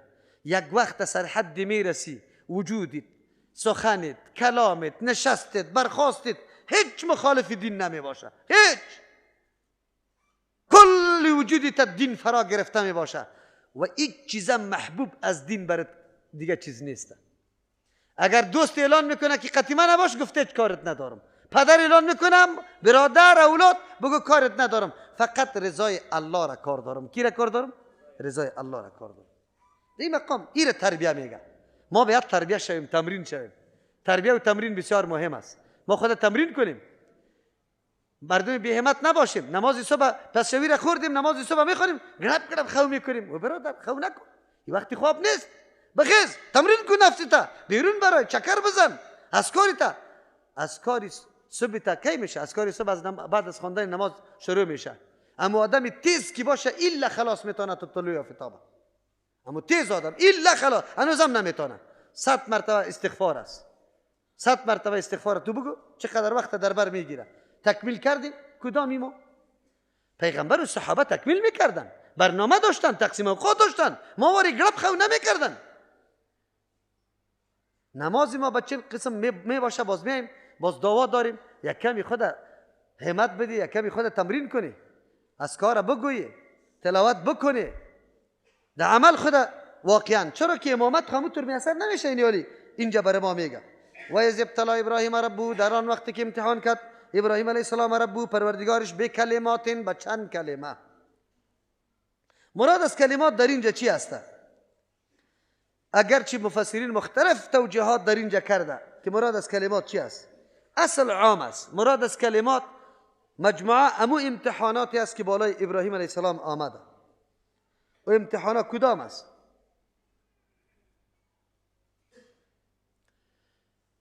امتحانات مجاهده یا مناظره با پدر، مناظره با قوم، مناظره با دولت، هجرت کردن از وطن، مقاومت کردن در آتش انداختن، اولاد ذبح کردن، زن در دشت و بیابان امرای طفل خرد گذاشتن. خاصیت ها و اوصاف دیگری که او در 3 سورت های قرآن کریم صفات مؤمنین ذکر شده. سوره مؤمنون و سوره احزاب و سوره معارج. اوصاف مؤمنین ذکر شده. 30 اوصاف است. 30 اوصاف در ابراهیم علیه السلام موجود بود. این کلش امتحانات الله متعال بود. ابراهیم علیه السلام در امتحانا مکمل کامیاب شده. مکمل. اول امتحانش که مناسب حال ما و شماست، اول امتحانش است. اول امتحانش در مقابل پدر است. در مقابل پدر. شخصیت ابراهیم علیه السلام که من حیث الگو قرآن برای ما معرفی میکنه، امام به می خاطر معرفی میکنه که ما واقعا الگوی امام ما ابراهیم علیه السلام باشه. در چه چیز؟ در تحقیق. در چه چیز؟ در پیدا کردن راه درست. در چه چیز؟ در کار انداختن او جوهر عقل و نوری بصیرت که الله در قلبم گذاشته او را در کار پرتم. ارزیابی کنم قوم و پدر و خیش و خواند خدا که چی کارا میکنه، درست نادرست. ابراهیم علیه السلام شخصیتی است دنبالره و تقلید کورکورانه نکرده. پدرش بود تراش است، در بین مردم آنقدر قدر و قیمت داره. کسی که مساجد عبادتگاه ها را معبودا را مجاورتش میکنه قدر و قیمت داره. کسی که خودش شده میسوزه. اوه پدر ابراهیم علیه السلام در بین قوم پیر از پیر دست و پایش بوسه میشه، سوغاتا برش میاد که هیچ پرسان نکو، آرام آسوده. ابراهیم علیه السلام میتونه که جایگاه پدری خود بگیره، پایایش هم مردم بلیسه. دستکای پختواری نرم داره. میگه پیر صاحبی تو دستایش نرم است؟ خود نرم است. یک روز بیل هم دست نگرفته کلندم،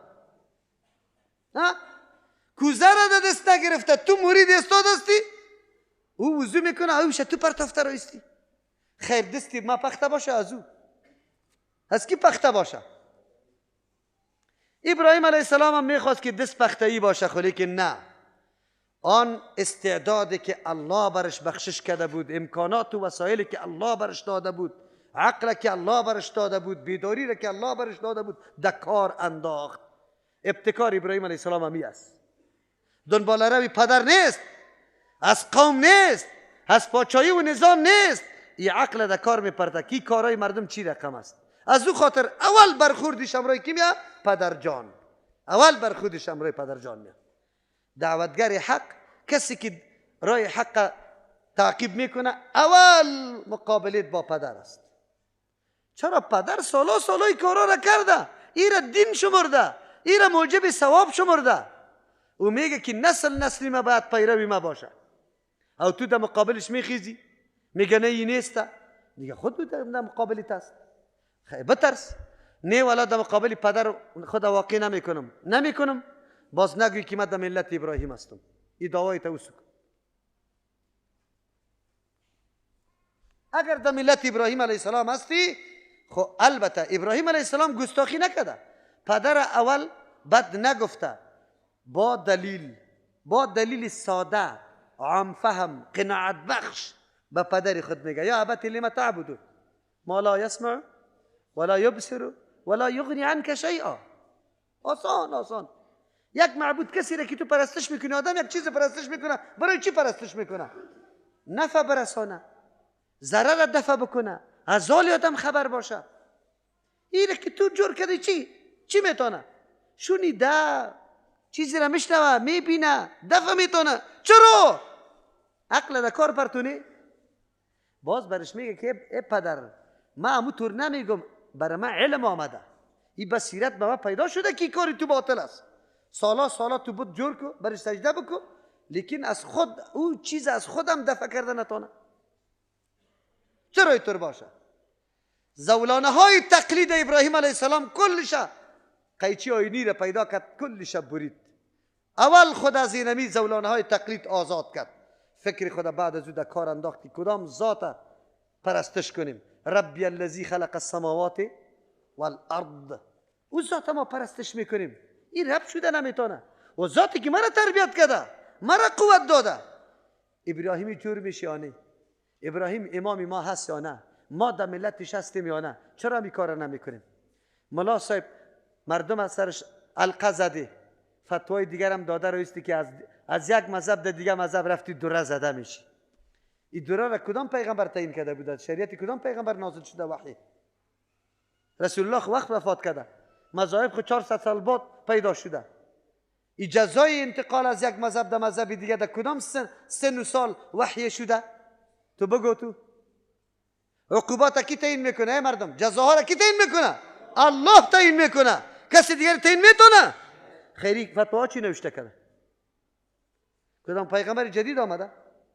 وحی آمده؟ یه علما میگه که ما در دین خدمت کردیم در جنت میریم. یه علما میگه که ما در دین خدمت کردیم در جنت میریم.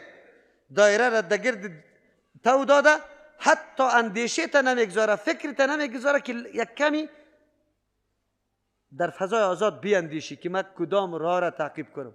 نمیمانه تا. این ظلم است یا نیست؟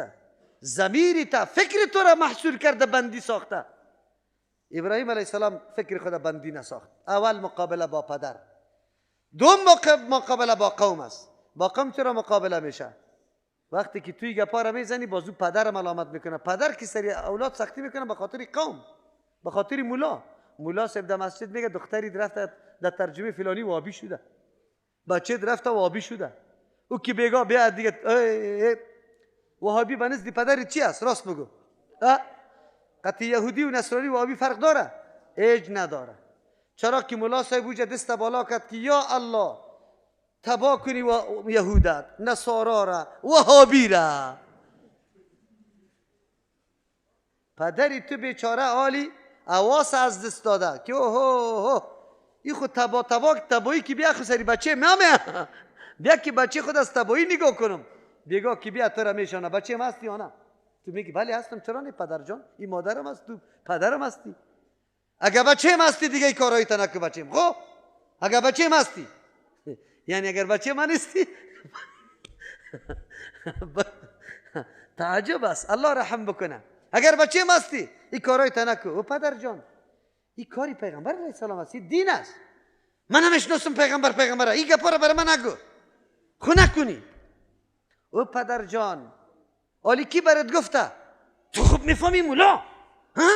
تو خوب میفهمی؟ مولا امی حدیث هم از مولا پرسان میکنه گپ نزن برای.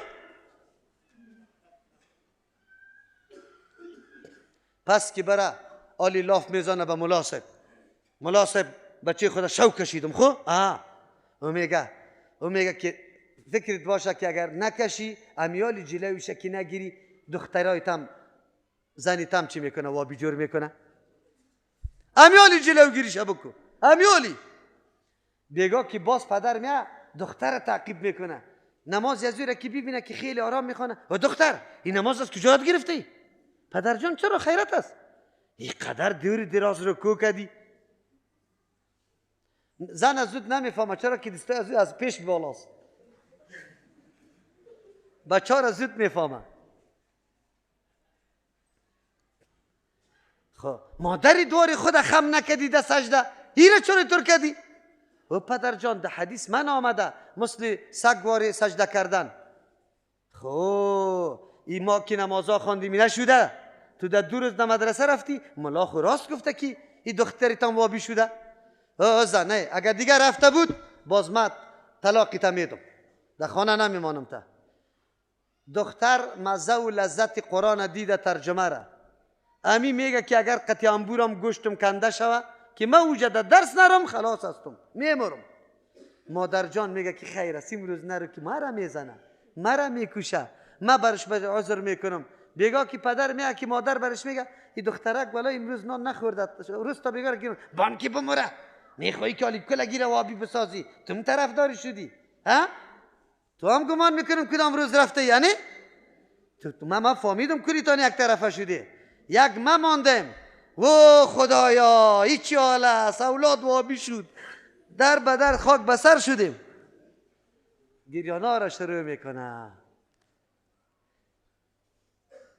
پدر جان امروز میریم در ترجمه قرآن کریم بیا که بریم همون نفری که تو میگی وابیسته گپای شغل بشنم گم که مرا نبر امی شما که رفتی بس است تیر نمازی تان از خودیتان روزی تان عبادت مرا نمانی. نه پدر جان خیر است امی امروز قطما برو خیر است امروز یک روز خب برو یک روز امی یک روز الا کنی مرا من بسیار زلو مانده استم. و پدر جان بسیار خیر است 1 ساعت همونجا میریم در موتر بریم ایلا کده کی را بیاره اینجا کی بیشینه اینجا که آیات قرآن بشنوه باز بعد از میگه که وای وای وای وای وای وای وای در فکر ازی میشه که الله میبخشه مرا یا نه؟ خب الله بخشنده است، الله حلیم ذات است. یعنی کاروایایی که ما میکنیم واقعیت قابل بخشش نیست در مقابل دین الله، اما الله حلیم ذات است. الله چی است؟ حلیم ذات است. منظورم سری چی است؟ برادرای دعوتگر اگر در ملت ابراهیم علیه السلام هستی درسای ابراهیم علیه السلام قدم به قدم یاد بگیری. مناظرش با پدر، جنجالش با پدر. اراغب انت عن آلیهتی یا ابراهیم؟ نکشید ابراهیم علیه السلام از خانه؟ برش نگفت که سنگسارت میکنم؟ قوم مقابله نکرد؟ راپور در پاچا نرسید؟ برای سوختاندن ابراهیم علیه السلام به ماها ازم جمع نشده؟ جمع شده یا نشده؟ خیر چطور خودت تو ملت ابراهیمی میگیری؟ ابراهیم علیه السلام یک شخص بود، بتخانه از کلی مملکت بود. ابراهیم علیه السلام چند شخص بود؟ بتخانه از کلی مملکت بود. بتا را کی میده کرده؟ بتا را کی شکستانده؟ گردنت بسته چوب یک زیارت میده تانسته ای؟ میبینیم به چشم سر که اینی مرکزی شرک است، مردم مشرک شده ایجا. بیران کرده میتونی؟ نمیتونی بیران کرده. خب قرآن برای ما درس میده، پیدا میشه. ایره ما دور نمیدانیم. اشخاص و افراد پیدا میشه که واقعا به نقش قدم ابراهیم علیه السلام رفتار کرده. کسی پیدا میشه که پدرش پیر است، امیال فعلا موجود است الحمدلله، مقابله پدری خدا کرده. پدر از خانه کشیده شد، باز یا سرش کشیده، اینطور نشده، لیکن او مقاومت از دست نداده. به پدر گفته که پدر جان هر احترامی تا قبول دارم، اما در مورد دین الله نمیشه که من قبول بکنم. لا طاعت لمخلوق فی معصیت الخالق. در چیزی که نافرمانی الله میشه در اونجا طاعت برای مخلوق نمی باشه. انما الطاعت فی معروف، فرمان برداری در چیزی که در شریعت معلوم باشه، نه ای که تو مرا میگی اینطور نمیتونم. الحمدلله امروز در اینمی مرحله دعوت شما قرار داره. مقابله با قوم است، مقابله با پدر است و مقابله با چیست؟ دولت است. دولت خوش داره که شرک از بین بره؟ اگر خوش داشته باشه عالی نمیمان که امو جایی که فرخنده خونش ریخته بود امو را باز نمیمان که مردم را چوبا بالا کنه، رختار را در گردش جمع کنه، شاید دو شمشیر جور شود. چرا؟ لیکن این مبارزه و مقابله با ما و شما باقی میمانه. با کی؟ مبارزه ما چی رقم است؟ مبارزه ما اینطور نیست که ما خطی مردم بزنیم. مبارزه ما تعلیم است، تربیه. تعلیم و تربیه است. قرآن برای ما تعیین کرده. تلاوت درست قرآن کریم، فهم معنای قرآن کریم، عمل به احکام قرآن کریم. ذهنیت بدی، عقیده را درست کو، خود به خود اعمال منکر و ناشایسته چی میشه؟ بند میشه، مردم درک میکنه. این وظیفه ما و شماست، در این میدان دعوت قرار داره، سختی را بپذیره. فاتمهن، امتحان پورا کرده کلمات ابراهیم علیه السلام. امتحانات زیاد است، سر کدامش در قرآن کریم علیده آمده رایسته. قال انی جاعلک للناس اماما. الله عوض میده، بدل و پاداش میده در مقابل امتحانات ابراهیم علیه السلام. خود چی رقم عوض و بدل میده؟ در دنیا، در مسابقات عام دنیا همیشه نشان یک مملکت کسی میده. کسی چیزی که قیمت مادیش زیاد باشه چی را برده؟ بگه انعام برنز برده، طلا را برده، نقره را برده، مردم سرش خوش می باشه. این افتخار میدانه.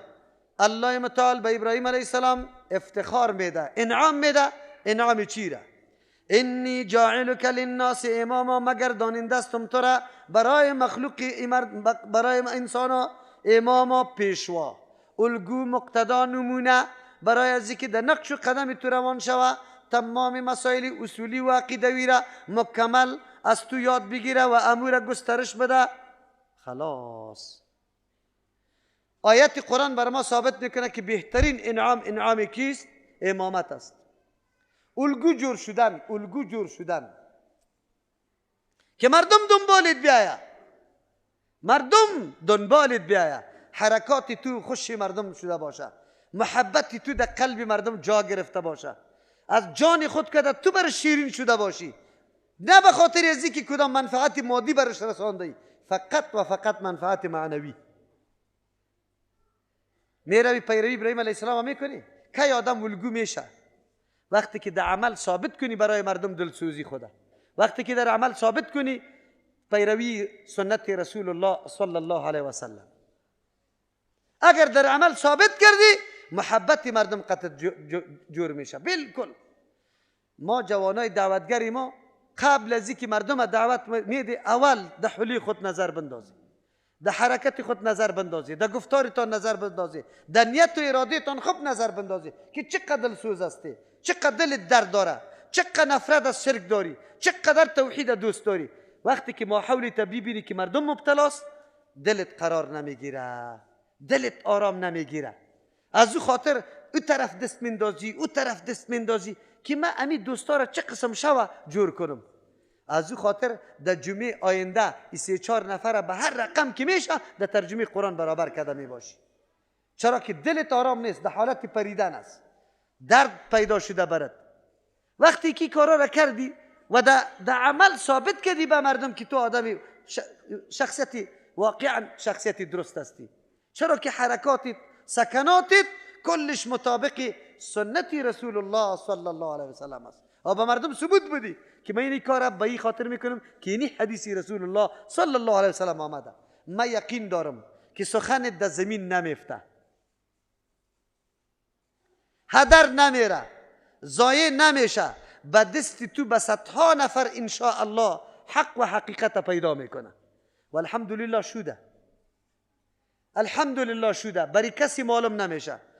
یک حاجی صاحب الله متعال در عمرش برکت پرته، یک روز در پیش ما آمده بود، گفت مولوی صاحب بسیار زحمت میکشم سر برادرای خود، خو شاید دیگرها جور شه، خو یک برادر نخواد جور شوه. این قدر محکم صوفیست که پرسان نکن. یک روز برم زنگ زد که مولوی صاحب میمان امو کسی هستیم که من میگفتم که جور نمیشه. میمان امو کسی هستیم که من میگفتم جور نمیشه. آلی الحمدلله برادرها، برادر زاده ها مکمل به عقیده توحید الله آراسته. انسان اخلاص داشته باشه، محنت بکنه، هدر نمیره. چی نمیره؟ هدر نمیره. و اینجا شما این درس بگیری. امامت آدم الگو شوه برای مردم. ای که چقدر آدم الگو شده میتونه، توفیق الله متعال است که الله بر انسان توفیق نصیب بکنه. اما انسان توانمندی خود خرج کنه، امکانات خود در کار پرته و الگوی واقع شدن امروز بسیار نیازمندی کار داره. یک فرد که در خانه عقیده توحید الله را میپذیره، اگر او در سخن خود، در خدمت خود، در فرمانبرداری، در وظیفه اجرا کردن، در گوشگیری، در سخن قبول کردن امیر انجام داد، دختر هم همونطور، بچه هم همونطور، امی کل خانواده انشاءالله متاثر میشه، از پیش مکمل متاثر میشه، مکمل. امروز نپذیرفته صبا میپذیره، صبا نپذیرفته دیگه صبا، یک روز فرا میرسه، چی از حرکات خود و چی از دعاهای نیکی خود. عبادت الله را میکنی، پدرت جور نیست، مادرت جور نیست، دعا بکن یا الله ما پدری مرا هدایت کن، یا الله این عقیده را در قلبش محبوب بساز، یا الله عقیده مزخرف و خرابه در قلبش منفور بساز. آنقدر مؤثر است دعا که هیچ پرسان نکن. هیچ تصور نمیتونی که تو اشخاصی که بالکل تو میگفتی نمیایه در راه میایه. این از این که نعام بزرگ نیست. اگر ما الگو باشیم، اگر برای 10 طفل ما الگو باشیم، 10 طفل زیاد نه، 10 طفل تربیت کردیم، عقیده توحید برش تعلیم دادیم، تلفظ قرآنش درست کردیم، محبت قرآن در قلبش جا دادیم، بس از همی قدر.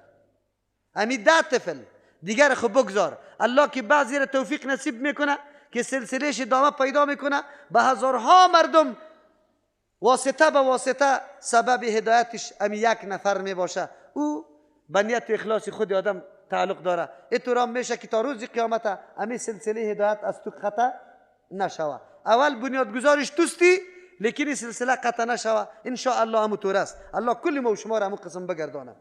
مراد از امام بودن ابراهیم علیه السلام الگو در عقیده، در نشر اشاعت دین، در استقامت، در شجاعت، در مبارزه، در بینده کردن زولانای تقلید، در اندیشیدن فکر، در راهیابی و تحقیق، در این کلش ابراهیم علیه السلام چیست؟ امام است. اگرچه بعضی مفسرین مراد از امام پیغمبر را گرفتن، اینجا نه، الگو و نمونه هم در دعوتا و هم پیغمبری اردویش است.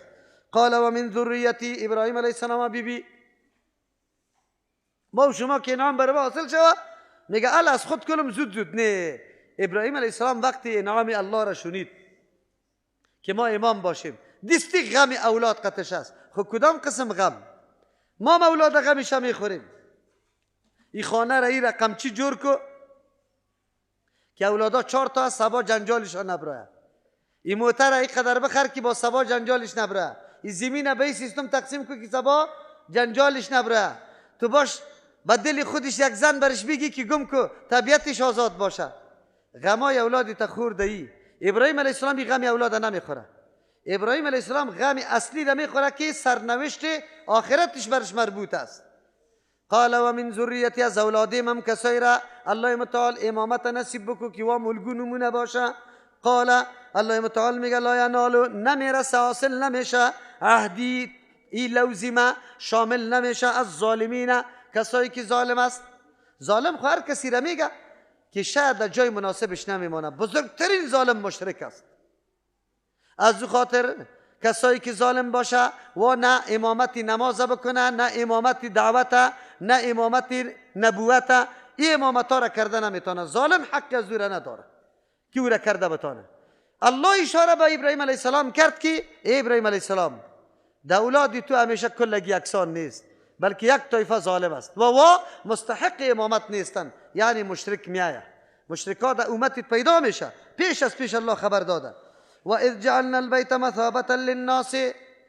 خب چی رقم ابراهیمی شده میتونم؟ در آن وقتی که ما گردانیدیم البیت، بیت الله را مثابة للناس، جای بازگشت برای مردم که بار ده مقام بیاید، یا مثابتا جای اجر دادن، پاداش دادن، للناس برای مردم، و امنا جای امن قرار دادم.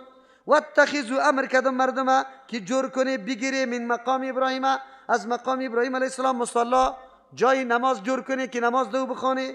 و عهدنا الی ابراهیم، حکم و امر محکم کردم، حکم تاکیدی و امر تاکیدی کردم به ابراهیم علیه السلام و اسماعیل علیه السلام، ان طهرا که پاک نگاه کنه بیت خانه مرا، للطائفین برای طواف کننده، و العاکفین برای اعتکاف کننده، و الرکع برای رکوع کننده، از سجود برای سجده کننده.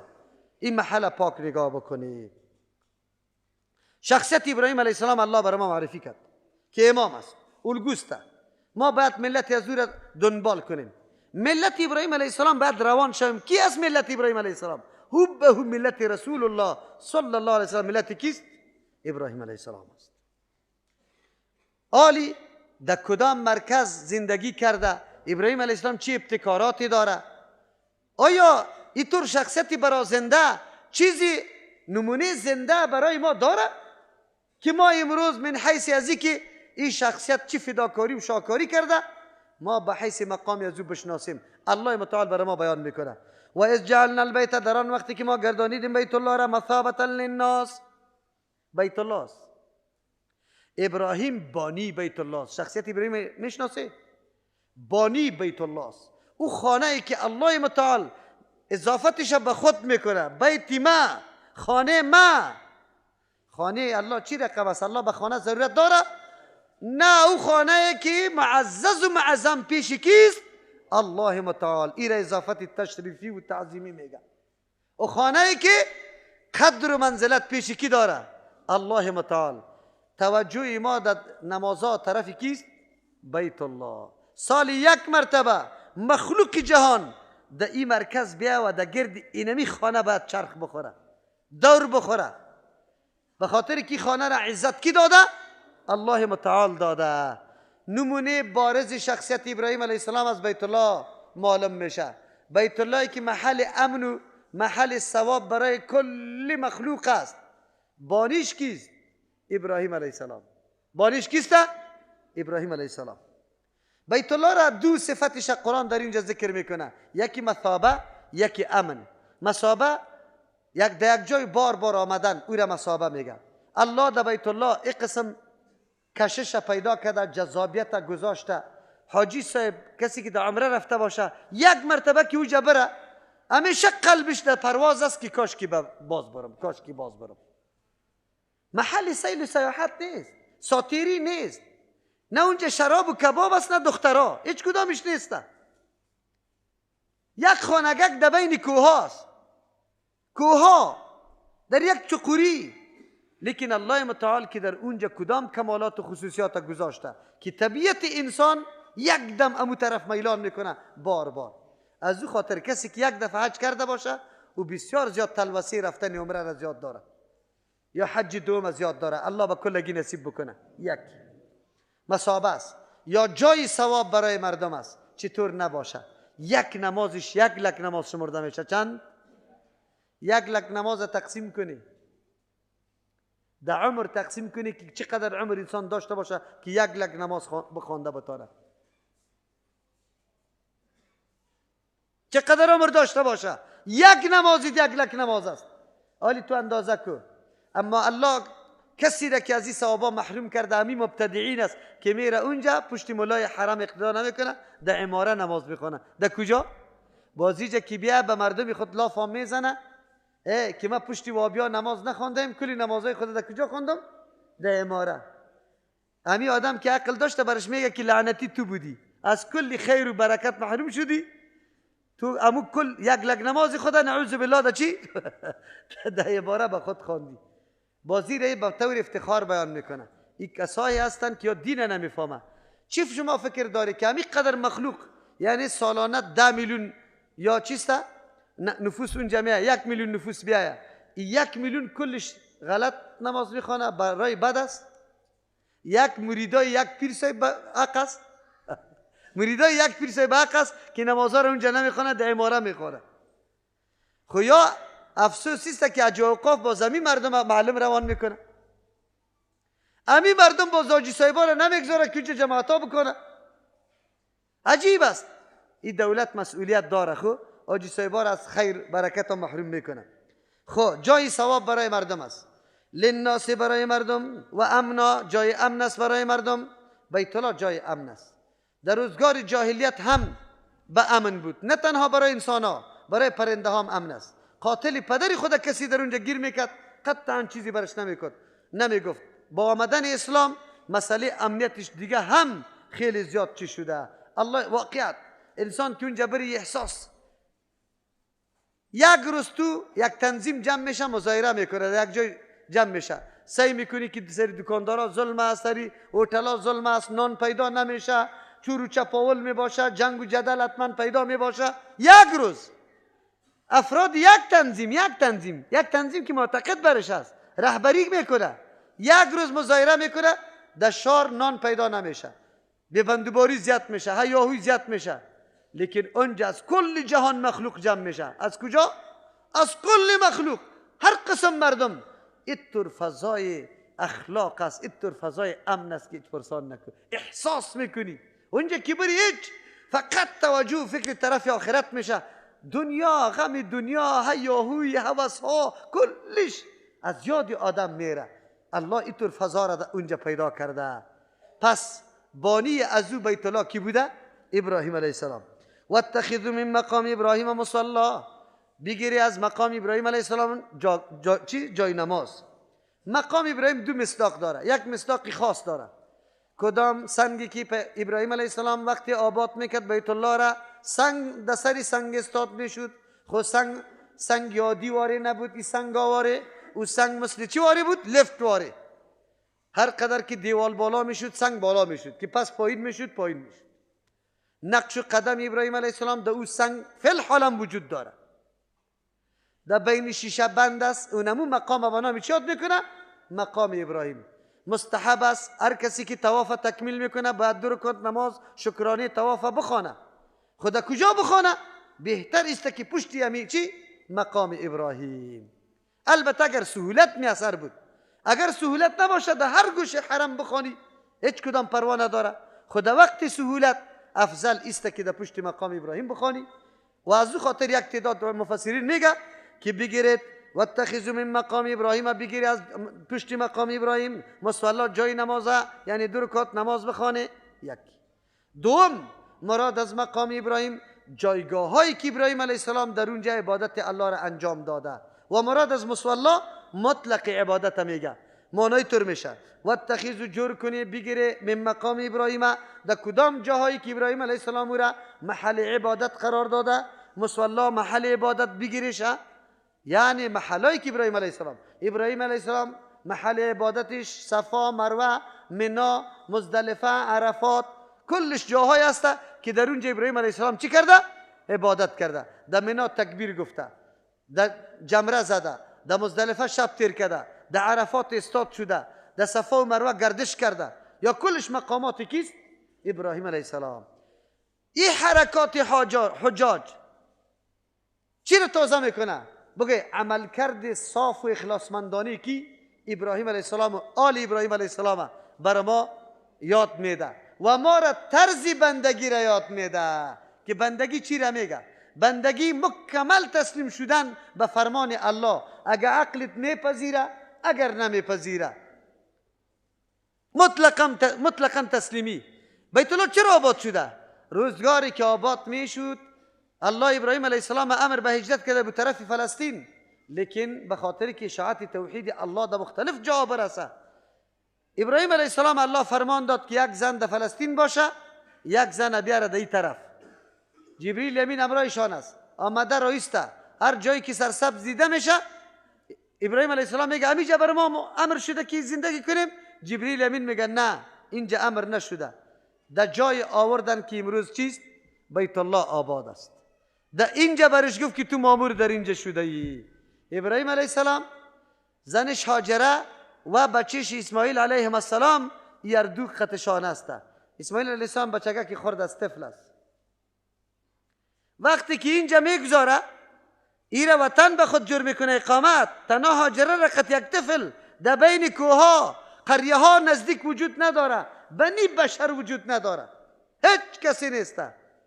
در یک خلطگک چیزی خرما و گپاسته، در یک مشکک کمی آب است، برای هاجره باقی میمانه. ابراهیم علیه السلام چی میکنه؟ حرکت میکنه. پس هاجره برش صدا میکنه که تو ما را به کی میمانی که تو میروی؟ ابراهیم علیه السلام در این موقع طور حالت بود که جواب دادن مشکل بود. طفلی که جدید شده باشه، بعد از سالا در حالت پیری رسیده باشی، جگرگوشی جدید که یک دقیقه دیدن از او را تو تحمل نمیتونی، ترک دیدنشه. سیاسر بی وسو بی پا بی سرپرست در یک دشت و بیابانی خشک، همین طور بگذار و تو از پیش حرکت بکن. امکان داره قلب انسان جواب بده؟ داده میتونه؟ 3 مرتبه هاجره تکرار میکنه که تو میری ما را در کجا میبری؟ چی؟ ما را در کی میمانی؟ ابراهیم علیه السلام توان جواب نداره. در مرتبه 3 زنی که در خانه نبوت کلان شده باشه و بسیار گپا را میفهمه، فهمید که مامور است از جانب الله. برش گفته الله امرک بهذا، الله بری تو امر کرده بی؟ ابراهیم علیه السلام همی قدر میگه که نعم. پس از او هاجره میگه اذن لا یضیعنا، پس در این وقت الله ما را ضایع نمیسازه. خواهرای ما بشنوه، تسلیمی به امر شوهر ولی مطابق دستور الله چی رقم می باشه؟ میتوانیم برداشت کرده؟ میتوانیم خود به الله تسلیم کردن. آل ابراهیم، شما که در هر قاعده میشینه وقتی درود بالای رسول الله میخوانه میگه مثل درودی که بالای ابراهیم و آل ابراهیم شده، مثل رحمتی که بالای ابراهیم و آل ابراهیم شده. چرا رحمت های الله سر ابراهیم و آل ابراهیم شده؟ ابراهیم و آل ابراهیم طرز و طریقه و نمونه بندگی را به تمام بشریت واضح کرده. قطع عقل نجنگی، اتکا به فرمان الله داشته باش. هاجره در دشت و بیابان باقی میمانه به یک متارگک آب، با یک کمک چیواره. نمیگه که رزقم کجاست، نمیگه که سرپرستی ما کی میکنه، نمیگه که اینجا درنده میخوره مرا. ببینه هاجره چه قسم بندگی الله را میکنه. تسلیمی به الله چی را میگه؟ از وطن آباد، جایی که آب و گیا و میوه ها و دانه ها و آبادی هسته، امی قدرم نمیگه که ساره در وطن آباد میمانی، مرا این تا اونجا را میبری، در دشت و بیابان اعلام میکنی. انباقش از انباق. چرا؟ به خاطر ازی که میدانه حرکت و کردار ابراهیم علیه السلام خلاف شرع نیست، به مقتضای هوا و هوس نیست. این حرکت ها بجا هست. از او خاطر این اعتراض هم نمیکنه، اینجا هم نمیگه که من هیچ کس ندارم. امی قدر کلامی را میگه زنایی که در خاندان نبوت کلان شده باشه و بسیار معلومات کافی داره. اذن لا یضیعون الله، در این وقت الله ما را ضایع نمیسازه. عایشه رضی الله عنها را در خانه پدرش پیغمبر علیه السلام میگفت که شاید خطا شده باشی. بس اوقات انسان خطا میشه. اگر این کار از پیشت شده باشه خیر است، استغفار از الله طلب کن. پدر برش میگه جواب بده. گفت چی جواب بدم؟ با پیغمبر چی جواب بدم؟ این گپ در قلب شما جابجا شده. مگر هر قدر صفایی و پاکی خدا بیان میکنم، خو لیکن ما مو سخن میگم که یعقوب علیه السلام در برابر پسرای خود گفت والله المستعان علی ما تصفون. این گپ ارزش یاد داره؟ والله المستعان علی ما تصفون. این تهمت که شما بیان میکنه من در مورد در مقابل از این امداد از کی طلب دارم؟ از یک الله. انسان که دوچار مشکل میشه از هر طرف هجوم سرت میآید، یگانه ذاتی که سرش اعتماد داری و یقینا تو را نجات میده الله هست. وگرنه افواهات و سخنا خیلی زیاد میشه. الله نجات میده. چرا؟ در خاندان نبوت کلان شده، تربیت شده. این گپا را یاد داره. هاجره این گپا را یاد داره.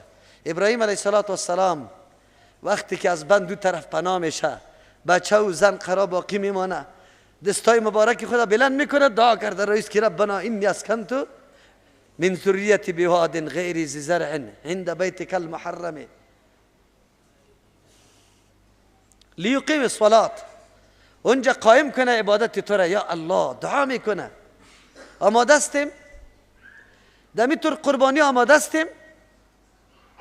این را میگه بندگی الله متعال که در اسباب ظاهری هیچ چیزی نداشته باشی، هیچ چیزی. دمونجا تو سکونت بکو. روزی میرسه آبم ختم میشه، خوراکم ختم میشه، هیچ چیز موجود نیست. طفلک اسماعیل علیه السلام در حالتی که تشنه هستی، چیز شیر در کجاست؟ سعی که در بین صفا و مروه میکنیم، گردشی که 7 مرتبه میرویم. این یادگار قدمای تاریخی و طلایی کیست؟ هاجره رضی الله عنها است که در دنبال آب میدوید. گاهی در یک تپه بالا میشد سعی میکرد که کدام جای آب باشه، گاهی در تپه دیگه. این 7 گردش او کرده. ولی کسی را که الله امر میکنه که در کدام جای آباد شوه، الله انتظام میکنه. زمانی میرسه پس میاد همون جایی که بدو میکنه که حالی بدو میکنه. چرا بدو میکنه؟ اسماعیل علیه السلام از نظرش پناه میشد، میترسید که کدام پرنده و درنده نبیه نبرشه. او را در عدی چای زمزم اعلا کرده بود. پس وقتی که پس میاد پیش بچه، یا به توسط بال جبرئیل علیه السلام، پری جبرئیل علیه السلام جای زده شده بود، یا توسط لغت زدنی خود اسماعیل علیه السلام. طفلک که لغت میزنه همینطور لغت میزد، آب خود میبراند.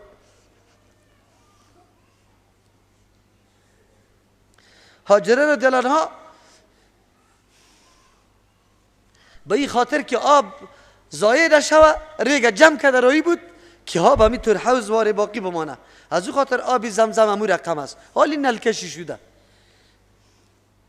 ما امروز آجای ما اونجا میره، فقط تو بگویی رفته یک سیل رفته، اونجا درس هست، درس عمیق بندگی است. یک زن تسلیم به فرمان الله است، انتظام زندگی را الله میکنه. خب بله، چی درس داد هاجره بر ما؟ هاجره بر ما درس داد هرگاه که اسباب ظاهری مکمل ختم شود، تو از دست نده، به اندازه توانت قدم بگذار. یوسف علیه السلام میدید که دروازه بسته است، یقین داشت، از زلیخا از ارادهش خبر داشت که این زن مرا نمیمانه، اما آن چی که در توان است تو را مصرف میکنه. در توان یوسف علیه السلام قدم گذاشتن، دویدن طرفی دروازه است، او طرف دروازه بسته است، اما قدمی که به خاطر الله دویده شود بازو دروازه باز میشه، او قلفا میپره. وقتی که تو توجه به سوی الله متعال بکنی، بازو بندشا خود به خود از بین میره و مشکلات ها مکمل از بین میره. درس بر ما میده، درس. هاجره درس میده، میگه به اندازه توان قدم بزن. توان هاجره 7 گردش بوده، 2 تپه، آب کشیدن در توانش نبود، اما وقتی که برای الله تو قدم بگذاری وقتی که برای الله قدم بگذاری، الله درا را اعلام میکنه دیستی دمی زمین خشکم آب میبره، در زمین خشک آب میبره. خب قدم برای کی باشه؟ الله متعال باشه. میفهمی هاجر چی درس داد براتون؟ انسان به اندازه توان طاقت او طرف بگذار به الله. در سخت مشکل گیر آمدی، تو فقط مطابق اسباب ظاهری و بندگی قدم بگذار، او طرف به الله بگذار. اگر قدمت نیک بود، قدمت هدف داشت، قدمت از سرچشمه، از اخلاصمندی، از ترس الله بود، او قدم بند نمیمانه، او قدم برای خود راه پیدا میکنه، راه پیدا میکنه. میفهمیم؟ امروز یادگار است، هر کس میره افت گردش اونجا میکنه، باید بدانه که گردش ما چرا میکنم. من چیخ میزنم به ملت ابراهیم علیه السلام هستم، بعد در تمام کارکردگی خود راستیم ابراهیم برای من الگو باشه. اکتفا کرده بود در زندگی خیلی کم. خب برای چی؟ لیقیم الصلاة، که اینجا نماز قایم شوه، اینجا بگوی آواز توحید بالا شوه. برادرم، خواهرم، هاجره واری متانت اختیار کو، استقامت اختیار کو برای یک هدف عالی، برای یک هدف مهم، لیقیم الصلاة، که نماز قایم شوه. پافشاری تو، استقامتی تو، دردمندی تو برای عزیزت که خانوادهت نماز درست یاد بگیره، عقیده توحید الله را یاد بگیره. این تکلیفه و رنجا برات هیچ معلوم نشوه در مقابل این عزتمندی که الله برات نصیب میکنه. و اگر قدمت اخلاصمندانه بود، حرکتت اخلاصمندانه بود، شما باور به الله بکنید با 2 شاگرد شروع کنید، انشاءالله 2000 شاگرد برات جور میشه و الله امکاناتش هم برات مهیا میکنه، آماده میکنه، بالکل میکنه، شک دی نیست. کلی گپا به خود تعلق داره که خودی ما چقدر نیتی صحیح داریم، چقدر هدفی صحیح داریم، چقدر دلسوز هستیم، چقدر. فقط از خود سوال بکو، بعد از او حرکتی تا ادامه بده. الله تو را بند نمیسازه، من نمیسازه، در مسرحت تو را میرسانه. از او خاطر این مقامی بوده که آلی الگو و نمونه از ابراهیم علیه السلام برای ما باقی مانده. آلی که جمره میزنی، در مینا بچه خود قربان میکنه، در عرفات دعا طلب کرده، دستار بالا کرده، در مزدلفه شب تیر کرده. یادگاری کیست؟ یادگار ابراهیم و آل ابراهیم علیه السلام است. لیکن کلش درسای بندگی است. الله را چه قسم بندگی کنیم، سری الله چه قسم اعتماد داشته باشیم و ما واقعا کی بنده الله میگردیم. الله نصیب ما بکنه. سبحان ربک رب العزة عما یصفون و سلام علی المرسلین والحمد لله رب العالمین.